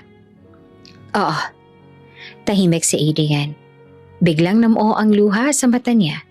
Hindi niya namalayan agad. Parang dumating iyon ang kusa. Parang matagal na naghihintay. Teka, bulong niya na parang kinakausap ang sarili. May anak ako. Parang tuwa, parang takot, parang guilt, sabay-sabay. Pinunasan niya ang mata niya, pero hindi sapat. May luha pa ring tumulo. Hindi ko alam. Sabi niya na nanginginig ang boses. Hindi ko alam na may ganito akong iniwan. Tumingin siya kay Lara, puno ng pagsisisi. Pinagdaanan mo to. Mag-isa. Dagdag niya. Lahat. Hindi naman sumagot si Lara. Hindi dahil hindi totoo, kundi dahil matagal niya nang tinanggap iyon. Bakit hindi mo sinabi? Tanong ni Adrian na halos pabulong. Bakit hindi mo malang ako hinanap? Ngumiti si Lara. Isang ngiting may sakit pero kalmado. Kasi nung umalis ka, hindi mo malang ako tinanong kung okay lang ba ako. Tumama iyon. Diretso, walang sigaw, walang paninisi, pero mas masakit. Hindi ko gustong manatili ka dahil lang may obligasyon ka. Gusto kong piliin mo kami dahil gusto mo. At hindi dahil kailangan lang. Napayuko si Adrian. Ang dibdib niya ay mabigat. Para ngayon lang talaga bumagsak ang bigat ng lahat ng desisyong ginawa niya noon. Natakot ako. At pinili kong kayanin mag-isa. Dagdag pa ni Lara. Tahimik silang pareho. May dumaan na hangin. Bahagyang gumalaw ang buhok ni Lara. Amoy gabi na ang paligid. Halo ng usok at lamig. Hindi ko alam kung anong gagawin. Sabi ni Adrian na tapat. Pero gusto kong maging parte ng buhay niya. Tumingin siya sa tiyan ni Lara. Hindi na parang sorpresa ngayon kundi parang pangako. Kung papayag ka. Matagal pa bago sumagot si Lara. Hindi ito tungkol sa'yo lang. Sabi niya. Hindi rin ito tungkol sa akin lang. Tumango si Adrian. Alam ko. Pag-iisipan ko. Dagdag niya. Hindi ko kaya magdesisyon ngayon. Hindi naman tumutol si Adrian. Hindi rin siya nagpilit. Okay, hihintayin kita. At sa sandaling iyon, sa gitna ng ingay ng lungsod at lamig ng gabi, malinaw ang isang bagay. May bagong katotohanang nabunyag. May bagong responsibilidad na isinilang. At kahit hindi pa malinaw ang bukas, ang nakaraan ay tuluyan ng humabol. Tahimik ang gabi. Hindi na sila bumalik sa loob ng cafe. Nananatili sila sa labas, sa pagitan ng ilaw ng street lamp at anino ng gusali. May iilang tao pang dumadaan, pero walang tumitingin. Tapos na ang palabas para sa mundo. Pero para kina Lara at Adrian, doon pa lang talaga nagsisimula ang totoong usapan. Hindi kita papabayaan. Biglang sabi ni Adrian. Hindi niya tinaasan ng boses. Hindi rin niya pinatames ang tono. Diretso lang, Parang isang desisyong matagal na nang binuo sa loob ng ilang oras. Tumingin siya kay Lara. Seryoso ang mukha. Aayusin ko lahat. Dagdag niya. Tirahan, gastos, check-ups. Hindi mo na kailangang magtrabaho kung ayaw mo. Tumahimik si Lara. Narinig niya ang mga salitang yon. Malinaw, maayos, parang alok sa isang kontrata. Kung dati, baka yun ang pinangarap niyang marinig. Pero ngayon, iba na. May bahay ako. Dagdag ni Adrian. Malaki. Tahimik. May security. Hindi ka na kailangang matakot sa mga ganitong tao. Naalala ni Lara ang kamay ni Camille sa braso niya. Ang mga mata ng mga taong nanonood, ang pakiramdam ng pagiging maliit, pero hindi siya sumagot agad. At kung gusto mo, patuloy pa ni Adrian na mas maingat na ngayon ang boses. Pwede tayo magsimula ulit. Hindi ko na uulitin ang pagkakamali ko. Doon siya tumingin kay Adrian. Hindi nagalit, hindi rin umaasa. Pagod. Adrian, sabi niya na mahinahon pero matatag. Hindi pera ang kulang sa akin. Nanlaki ang mata ni Adrian ng bahagya. Ano? Tanong niya. Hindi bahay. Hindi security at hindi tulong. Huminga siya ng malalim. Amoy alikabok at usok ang hangin. Amoy lungsod, totoo, magaspang. Ang kulang noon ay presensya mo. Tumama iyon. Ang kulang noon ay ang tinanong mo sana ako kung okay lang ba ako bago ka umalis. Napayo ko si Adrian. Hindi siya sumagot. Hindi dahil wala siyang sagot, kundi dahil alam niya namang totoo. Hindi ko sinasabi to para saktan ka, sabi ni Lara. Sinasabi ko to kasi ayoko maulit. Tama ako, sagot ni Adrian. Nagkamali ako. Tumango si Lara. Oo, simple lang at walang sigaw. Walang drama, pero mas masakit. Ngunit hindi ibig sabihin na babalik tayo sa dati. Tumingin si Adrian sa kanya at gulat. Ayaw mo? Tanong niya na hindi makapaniwala. Kahit para sa bata? Lalo na para sa bata. May the end. Hindi ko siya palalakihin sa isang relasyon na pilit. Dagdag niya. Hindi ko siya gagawing dahilan para ayusin ang isang bagay na sira na noon pa.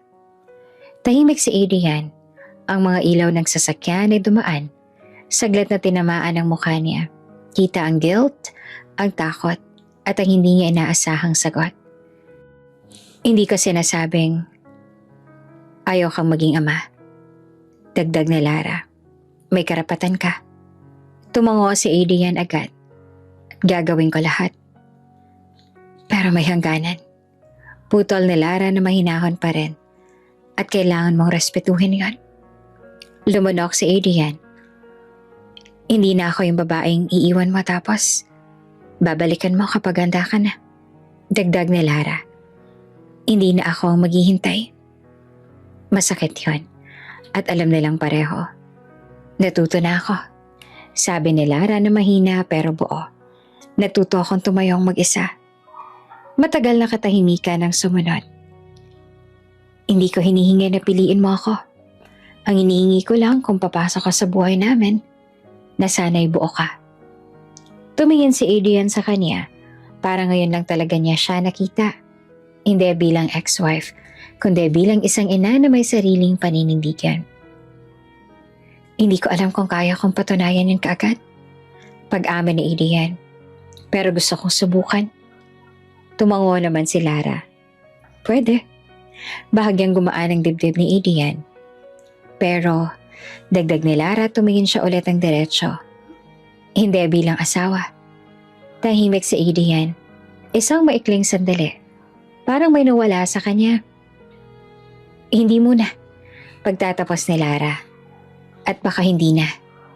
Masakit iyon, pero malinaw. Ang mahalaga, dagdag niya, ay hindi na ako babalik sa babaeng kayang sigawan, hawakan, at baliwalain. Tumango si Adrian, mabagal. Deserve mo ang mas maayos, sabi niya. Ngumiti si Lara. Isang maliit na ngiti pero totoo. Alam ko, Sagot niya. At sa gabing iyon, sa ilalim ng streetlight at sa gitna ng lungsod na walang pakialam sa personal na lang laban, malinaw ang isang bagay. May anak na darating. May lalaking gustong bumawi. Pero may isang babaeng hindi na babalik sa dati. Kahit pa ang kahapon ay may pangakong bumalik. Hindi natatapos ang galit ni Camille sa pagsara ng pinto ng cafe. Sa loob ng mamahaling condo unit, maliwanag ang ilaw pero madilim ang pakiramdam. Nakakalat ang bag, sapatos at jacket niya sa sahig. Mga bagay na karaniwan ay maingat, na inaayos. Ngayon wala na siyang pakialam. Inahagis niya ang cellphone sa sofa. Hindi pwede to. Bulong niya na paulit-ulit. Hindi pwede. Sa ilalim nakita niya ang sarili. Magulo ang buhok, namumula ang mata. Wasak ang kumpiyansa. Hindi iyon ang babaeng kilala niya. Hindi iyon ang babaeng sanay manalo. At sa isip niya, may isang pangalan na paulit-ulit na bumabalik. Lara. Bigla niyang dinampot ulit ang cellphone, hindi para tumawag, kundi para gumante. Binuksan niya ang social media at isang post lang ang una. Walang pangalan. Walang diretsong akusasyon. Nakakatawa talaga kung paano ginamit ng babaeng yan ang pagbuntis para kumapit sa mayaman. 1 minuto pa lang may likes na. 5 minuto may comments na. Spill, true ba to? Yikes! Ngumiti si Camille. Hindi yun masaya. Masama. Sunod-sunod ang posts. Isang blur na larawan mula sa cafe. Si Lara, hawak ang tiyan ay nakayuko. Hindi malinaw kung sino ang kumuha, pero malinaw ang kwento na gustong ipalabas. Gold digger behavior, classic move, biktima kunwari. Hindi niya kailangang magsinungaling ng direkta. Kailangan lang niyang magbigay ng ideya. At ang internet na ang bahalang magdugtong. Samantala, sa maliit na apartment ni Lara, tahimik ang gabi. Nakaupo siya sa kama, hawak ang cellphone, nagbabasa ng mga mensahe. May ilan na nagtatanong kung okay lang siya. May ilan na tahimik lang. Hanggang sa may pumasok na isang message. Ikaw ba to? May kasamang link. Pagbukas niya ay parang may bumagsak sa dibdib niya. Isang post, isang thread, isang pangalan. Hindi man binanggit pero halatang siya. Nanlamig ang kamay niya. Nag-scroll siya pababa. May mga komento. Grabe, buntis pa para makakuha ng pera. Kawawa naman yung lalaki.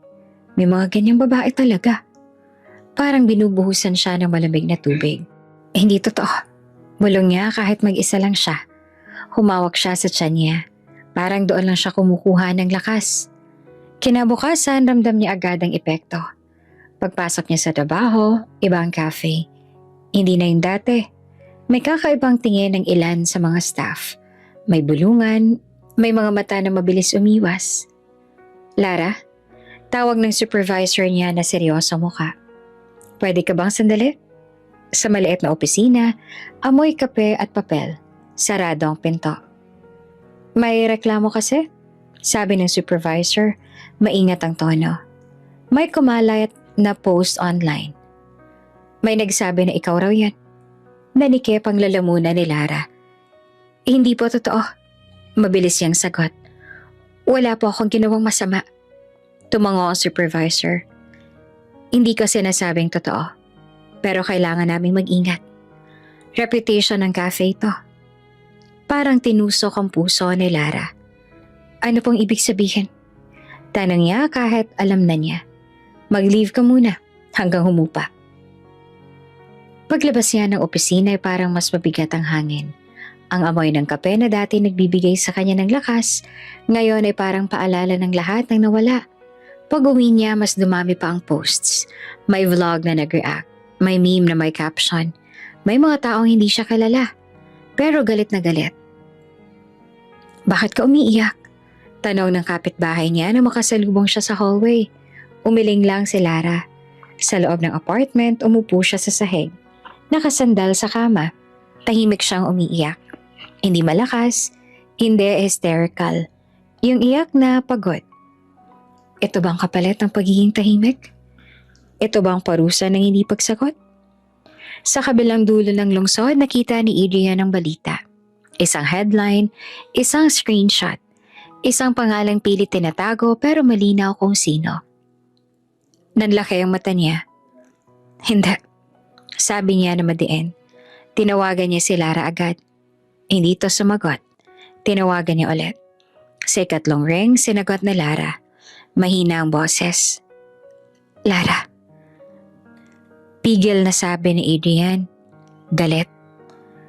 Nakita ko na. Tahimik siya. Hindi mo dapat pinagdadaanan to. Hindi mo naman kasalanan to. May bahagyang tawa si Lara. Mahina, mapait. Ganon talaga. Sagot niya, kapag wala kang pera, ikaw ang masama. Kumuyom ang kamao ni Adrian. Hindi ko hahayaang sirain ka nila. Hindi ko hahayaang sirain niya kayo. Tumahimik si Lara. Adrian, ayokong lumaki ang issue. Pero lumaki na. At kung mananahimik pa tayo, mas lalo pang lalala. Sa gabing yon, habang patuloy ang pag-ikot ng chismis online, malinaw ang isang bagay. Hindi natapos ang laban sa cafe. Lumipat lang ito sa mas malawak na arena. At ngayon, hindi lamang dignidad ni Lara ang nakataya, kundi ang kinabukasan niya, ang trabaho niya, at ang pangalan na pinaghirapan niyang panatilihing malinis. At sa gitna ng lahat ng yon, may isang lalaking handa ng humarap sa mundo para itama ang isang pagkakamaling matagal niyang iniwasan. Magandang umaga, ngunit tahimik ang lungsod. Sa harap ng isang modernong gusali, salamin, bakal at ilaw, nakatayo ang mga kamera. May mga mikropono na may iba't ibang logo. May reporters na nag-aayos ng buhok at script. May mga taong nagmamadali sa gilid. Nagbulungan, amoy kape, pawis at usok ng sasakyan ng hangin. Sa loob ng gusali, nakatayo si Adrian sa harap ng isang mahabang mesa. Tahimik ang conference room, pero mabigat ang pakiramdam. May hawak siyang baso ng tubig, pero hindi niya iniinom. Ang mga kamay niya ay bahagyang nanginginig. Hindi dahil sa takot sa media, kundi dahil sa bigat ng desisyong gagawin niya. Handa na po, sir, sabi ng PR manager. Tumango si Adrian. Sa isip niya, sumagi ang mukha ni Lara. Pagod, tahimik, matapang sa paraang hindi sumisigaw. Ang tiyan niyang bahagyang nakausli, ang paraan ng paghawak niya rito tuwing may kaba. Para sa kanila, sabi niya sa sarili. Bumukas ang pinto at agad na bumuhos ang ingay. Mr. Reyes, sir, may statement po ba kayo? May kinalaman po ba to sa viral post? Tumayo si Adrian sa harap ng podium. Ang ilaw ng kamera ay tumama sa mukha niya. Maliwanag, walang pagtataguan. Ang paligid ay puno ng bulungan, parang dagat bago ang bagyo. Huminga siya ng malalim. Magandang umaga. Panimula niya na malinaw ang boses. Nandito ako ngayon para magsabi ng totoo. Tumahimik ang karamihan. May kumakalat na mga post at maling impormasyon tungkol sa isang babae na nadamay sa personal kong buhay. Patuloy niya. Bago pa man ito lumala, gusto kong linawin ang lahat. May nagtaas ng mikropono. Sir, totoo po bang? Hayaan niyo akong tapusin. Mahinahon ngunit matatag niyang sagot. Tumingin siya sa kamera, parang diretsong kausap ang buong mundo. Si Lara, banggit niya at walang paligoy-ligoy, ay dating asawa ko. May marahang huni ng gulat sa crowd. At ang batang dinadala niya ay anak ko. Sumabog ang bulungan. Hindi niya ako ginamit. Hindi siya humingi ng pera. Hindi siya humingi ng kahit na ano. Kung may nagkulang sa kwentong to, ako yan. Iniwan ko siya noon. Umalis ako na hindi ko tinanong kung okay lang ba siya. Umalis ako nang iniisip ko lang ay sarili ko. Hindi ko alam na buntis siya. At kahit hindi ko alam, hindi yan dahilan para baliwalain ang sakit na dinanas niya. Sa likod ng kamera ay may nagbulungan. Ang mga akusasyong tinatawag siyang gold digger ay kasinungalingan. Mariing sabi ni Adrian. At ang sino mang nagpakalat nito ay mananagot. May bigat ang bawat salita. Pero higit sa lahat, gusto kong humingi ng tawad. Huminga siya ng malalim, Ang amoy ng metal na mikropono ay sumingaw. Ramdam niya ang init ng ilaw sa balat. Lara, sabi niya na diretsong tumingin sa kamera. Patawad sa mga panahong iniwan kita. Patawad sa katahimikan ko. Patawad sa lahat ng sakit na hindi ko hinarap noon. May katahimikan. Yung uri ng katahimikan na hindi komportable, pero kailangan. Pinoprotektahan ko siya ngayon. Pagtatapos ni Adrian, hindi dahil may utang ako, kundi dahil tama. May reporter na nagtanong, Sir, babalik pa po ba kayo? Ang desisyon kung anong mangyayari sa relasyon namin ay hindi sa akin lang at hindi ito para sa publiko. Ang mahalaga, dagdag niya, ay ligtas at may dignidad ang ina ng anak ko. At doon siya umatras mula sa podium. Sa labas sa isang maliit na apartment na may bukas sa bintana, narinig ni Lara ang balita. Hindi siya nanonood ng live, nakikinig lang siya. Sa boses na lumalabas sa radyo ng kapitbahay, amoy nilulutong bawang at sibuyas ang hangin. Karaniwan, tahimik. Nang marinig niya ang pangalan niya ay napaupo siya sa kama. Nang marinig niya ang pag-amin, napapikit siya. At nang marinig niya ang patawad, may pumatak na luha. Isa lang, mabilis siyang pinunasan.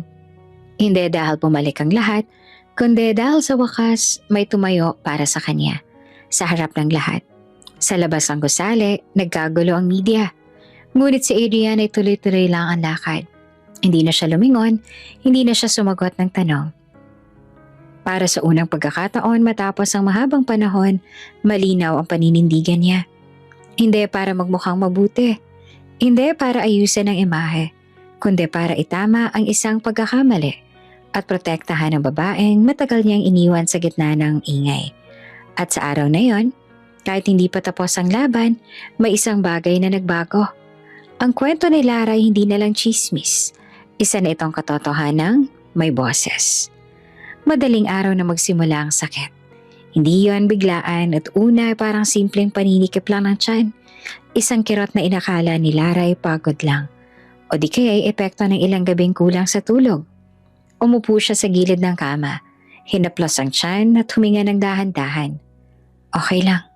Bulong niya sa sarili. Ngunit ilang minuto lang lumipas, bumalik ang sakit. Mas malakas, mas matagal. Parang may humihila mula sa loob. Napayuko siya, napapikit, at napahawak sa kumot. Amoy gamot at lumang kahoy ang apartment. Tahimik ang paligid, pero sa loob ng katawan niya may kaguluhang nagsisimula. Hindi pa, masyado pang maaga. Bulong niya at nanginginig ang boses. Tinawagan niya ang ospital. Sumunod ang tawag kay Adrian. Adrian, sabi niya pagka-pick up, pigil ang hininga. Masakit na, parang mali. Hindi na nagtanong si Adrian, hindi na nag-aksaya ng oras. Nandiyan ako, sagot niya agad. Sa biyahe papuntang ospital, halos hindi naman makaupo ng maayos si Lara. Bawat lubak sa kalsada ay parang may kasamang saksak ng sakit. Hawak niya ang tiyan niya. Pawis na pawis, habang pilit na humihinga gaya ng itinuro sa check-ups. Sa labas, madilim pa ang langit. Amoy ulan ang hangin, kahit hindi pa umuulan. Ang ilaw ng street lamp ay nagiging guhit ng bintana ng sasakyan. Mabilis, magulo, parang tibok ng puso niya. Pagdating sa ospital, sinalubong sila ng puting ilaw at amoy ng disinfectant. Malamig ang sahig. Ma'am, ilang linggo na po kayo? Tanong ng doktor habang mabilis ang kilos. Hindi pa po due. Sagot ni Lara na halos pabulong. Hindi pa. Nagkatinginan ng mga staff. Prepare the delivery room, sabi ng doktor. Nanlamig si Adrian. Delikado po ba? Pilit na kalmado ngunit basag ang boses niya. Gagawin po namin ang lahat. Sagot ng doktor. Pero kailangan pong lumabas kayo. Hinawakan ni Adrian ang kamay ni Lara. Sa sandaling iyon, wala na silang pinagtatalunan. Wala nang nakaraan. Wala nang tanong kung ano sila sa isa't isa. May takot lang. Hey, sabi niya at pilit nang umiti. Andito lang ako. Tumango si Lara. Nangingilid ang luha. Kung may mangyari man, mahina niyang sabi. Alagaan mo siya. Parang sinaksak si Adrian sa dibdib. Walang mangyayari. Mariin niyang sagot. Lalabas ka dyan? Pareho kayo. Tinulak na ang kama papasok sa delivery room. Nagsara ang pinto. Naiwan si Adrian sa labas. Tahimik ang hallway, puting pader, puting ilaw, amoy antiseptic. May iilang tao roon, pero parang nag-iisa siya. Umupo siya sa upuan. Hawak ang ulo. Paulit-ulit ang isang tanong sa isip. Paano ko huli na ang lahat? Lumipas ang oras sa parang walang katapusan. Minsan, may maririnig siyang sigaw mula sa loob. Isang boses na kilalang kilala niya. Napapikat siya sa bawat tunog. Parang bawat sigaw ay bumabagsak sa dibdib niya. Lord, bulong niya. Hindi sanay manalangin. Kahit ano, wag lang sila. Naalala niya si Lara noon. Nakangiti sa maliit na cafe. Hawak ang tasa ng kape. Naalala niya ang gabing iniwan niya ito. Walang tanong, walang lingon. At ngayon nandito siya. Walang magawa. Naghihintay at umaasa hindi pa huli ang lahat. Makalipas ang ilang oras, bumukas ang pinto. Tumayo agad si Adrian. Sir? Sabi ng doktor at pagod ang mukha pero may kaunting ngiti. Ligtas po ang baby. Parang may bumigay naman sa tuhod ni Adrian. Kumapit siya sa sandalan ng upuan. Salamat. Bulong niya na halos maiyak. At ang ina? Tanong niya agad. Pagod. Mahina. Pero stable. Huminga si Adrian ng malalim. Parang ngayon lang siya ulit huminga ng buo. Pinapasok siya sa recovery room. Tahimik doon, mahina ang ilaw. Amoy gamot at bagong labang kumot. Nakahiga si Lara, maputla, pagod, pero gising. Sa tabi niya ay may maliit na crib. May munting nilalang na mahimbing ang tulog. Lumapit si Adrian dahan-dahan. Lara, tawag niya. Tumingin siya at ngumiti ng bahagya. Buhay ka pa pala. Biro niya ng mahina. Tumawa si Adrian ng may luha. Oo, hindi ako umalis. Tumingin siya sa baby na maliit, kulubot pero perpekto. Siya ba? Tumango si Lara. Oo. Matagal siyang tumitig, parang takot hawakan, takot huminga. Salamat. Sabi niya kay Lara. Sa lahat. Tahimik si Lara sandali. Ligtas siya. Sabi niya. Iyan lang ang mahalaga. Tumango si Adrian. At ikaw? Huminga siya ng dahan-dahan. Andito pa. May ngiti, pero may distansya. Hinawakan ni Adrian ang gilid ng kama, pero hindi ang kamay ni Lara. Parang takot lumampas. Hindi ko alam kung ano mangyayari sa atin. Sabi niya ng tapat. Pero hindi ko pababayaan ang anak natin. Tumingin si Lara sa kisame. Hindi ko rin alam. Sagot niya. Hindi pa. Tahimik silang pareho. May bagong buhay sa pagitan nila. Ligtas, humihinga. Umiiyak paminsan-minsan, pero ang puso ni Lara hindi pa handang bumalik sa dati. At alam ni Adrian iyon. Sa silid na yon, sa gitna ng pagod, takot at bagong simula, malinaw ang katotohanan. Nalampasan nila ang pinakamapanganib na gabi, ngunit ang pinakamahirap na desisyon ay hindi pa tapos. Ilang buwan ang lumipas, hindi na amoy disinfectant ang paligid ni Lara. Hindi na puti ang pader.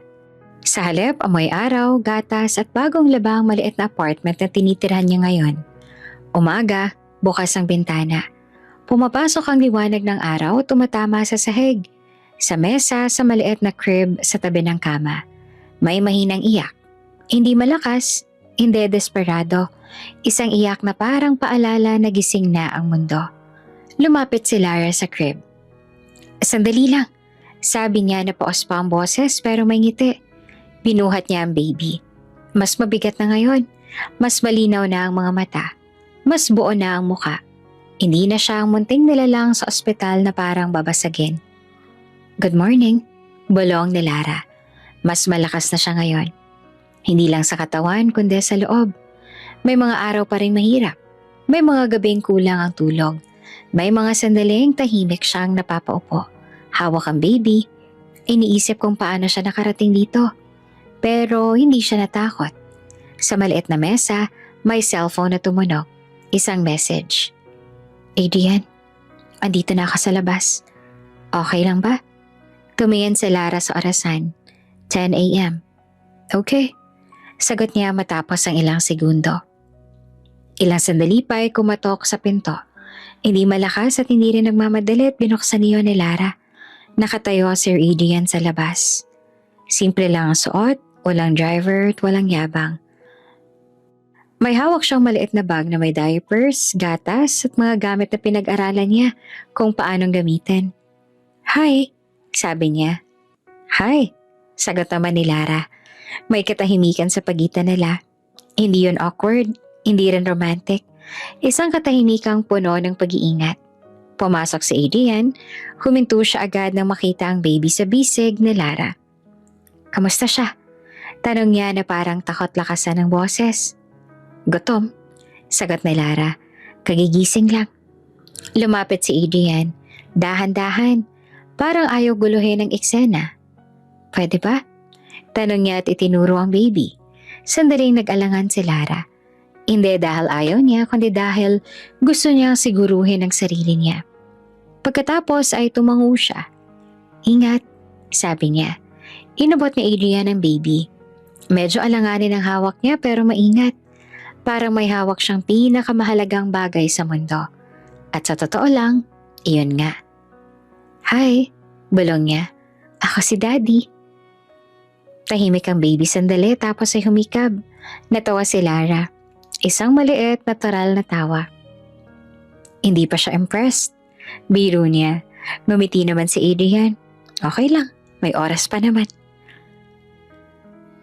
At saka, sabi ni Lara matapos ang ilang sandali, "May sasabihin ako." Tumango si Adrian at agad na nag-focus. "Pwede kang maging ama. Buong-buo." Diretsong sabi ni Lara. "Talaga?" Nanlaki ang mata ni Adrian at hindi makapaniwala.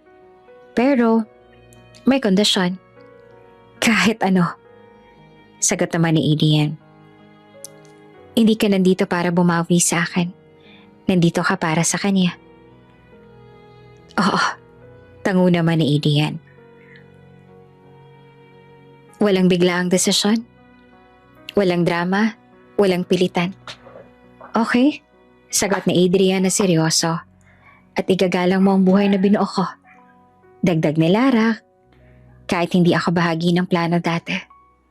Huminga ng malalim si Adrian. "Ginagalang ko. At hindi ko uulitin ang dati." Tahimik sila. Ang baby gumalaw sa bisig ni Adrian. Parang naghahanap ng mas komportableng pwesto. Agad siyang inayos ni Adrian ng maingat. Tinitigan iyon ni Lara. Hindi siya kinilig. Hindi rin siya nasaktan. May kakaibang kapayapaan lang. "Hindi ko alam kung magiging tayo ulit," sabi ni Lara. Hindi para saktan, kundi para maging malinaw. At ayoko mangako nang hindi ko sigurado. Tumango si Adrian.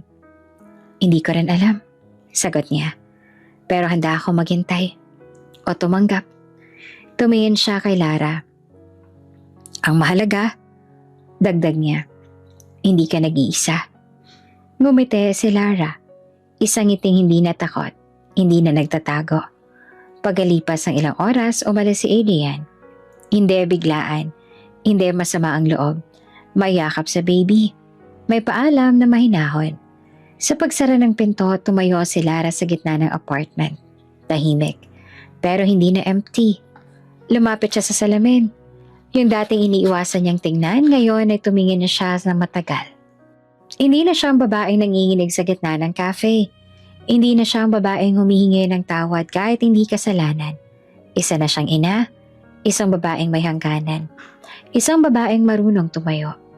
Hinawakan niya ang tiyan niya, hindi na dahil sa takot kundi dahil sa alaala. Okay na, bulong niya sa sarili. Sa labas, dumaan ang mga tao. May mga busina. May ingay, pero sa loob ay may bagong simula. Hindi perpekto, hindi sigurado. Pero totoo. At malinaw ang isang bagay. Hindi na siya ang babaeng kayang sigawan, hawakan at itulak. At kahit ano pa ang mangyari bukas, hindi niya na kailanman babalikan ang dating siya.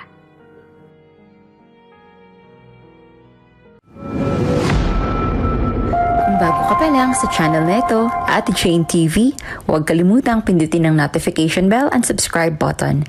Sana po hindi naman malaking abala sa inyo ang pagpindot ng subscribe button dahil ang kapalit po nito ay ang pagsuporta para makapag-produce ng mga libreng stories sa mga channels ni Ate Jane. Maraming salamat!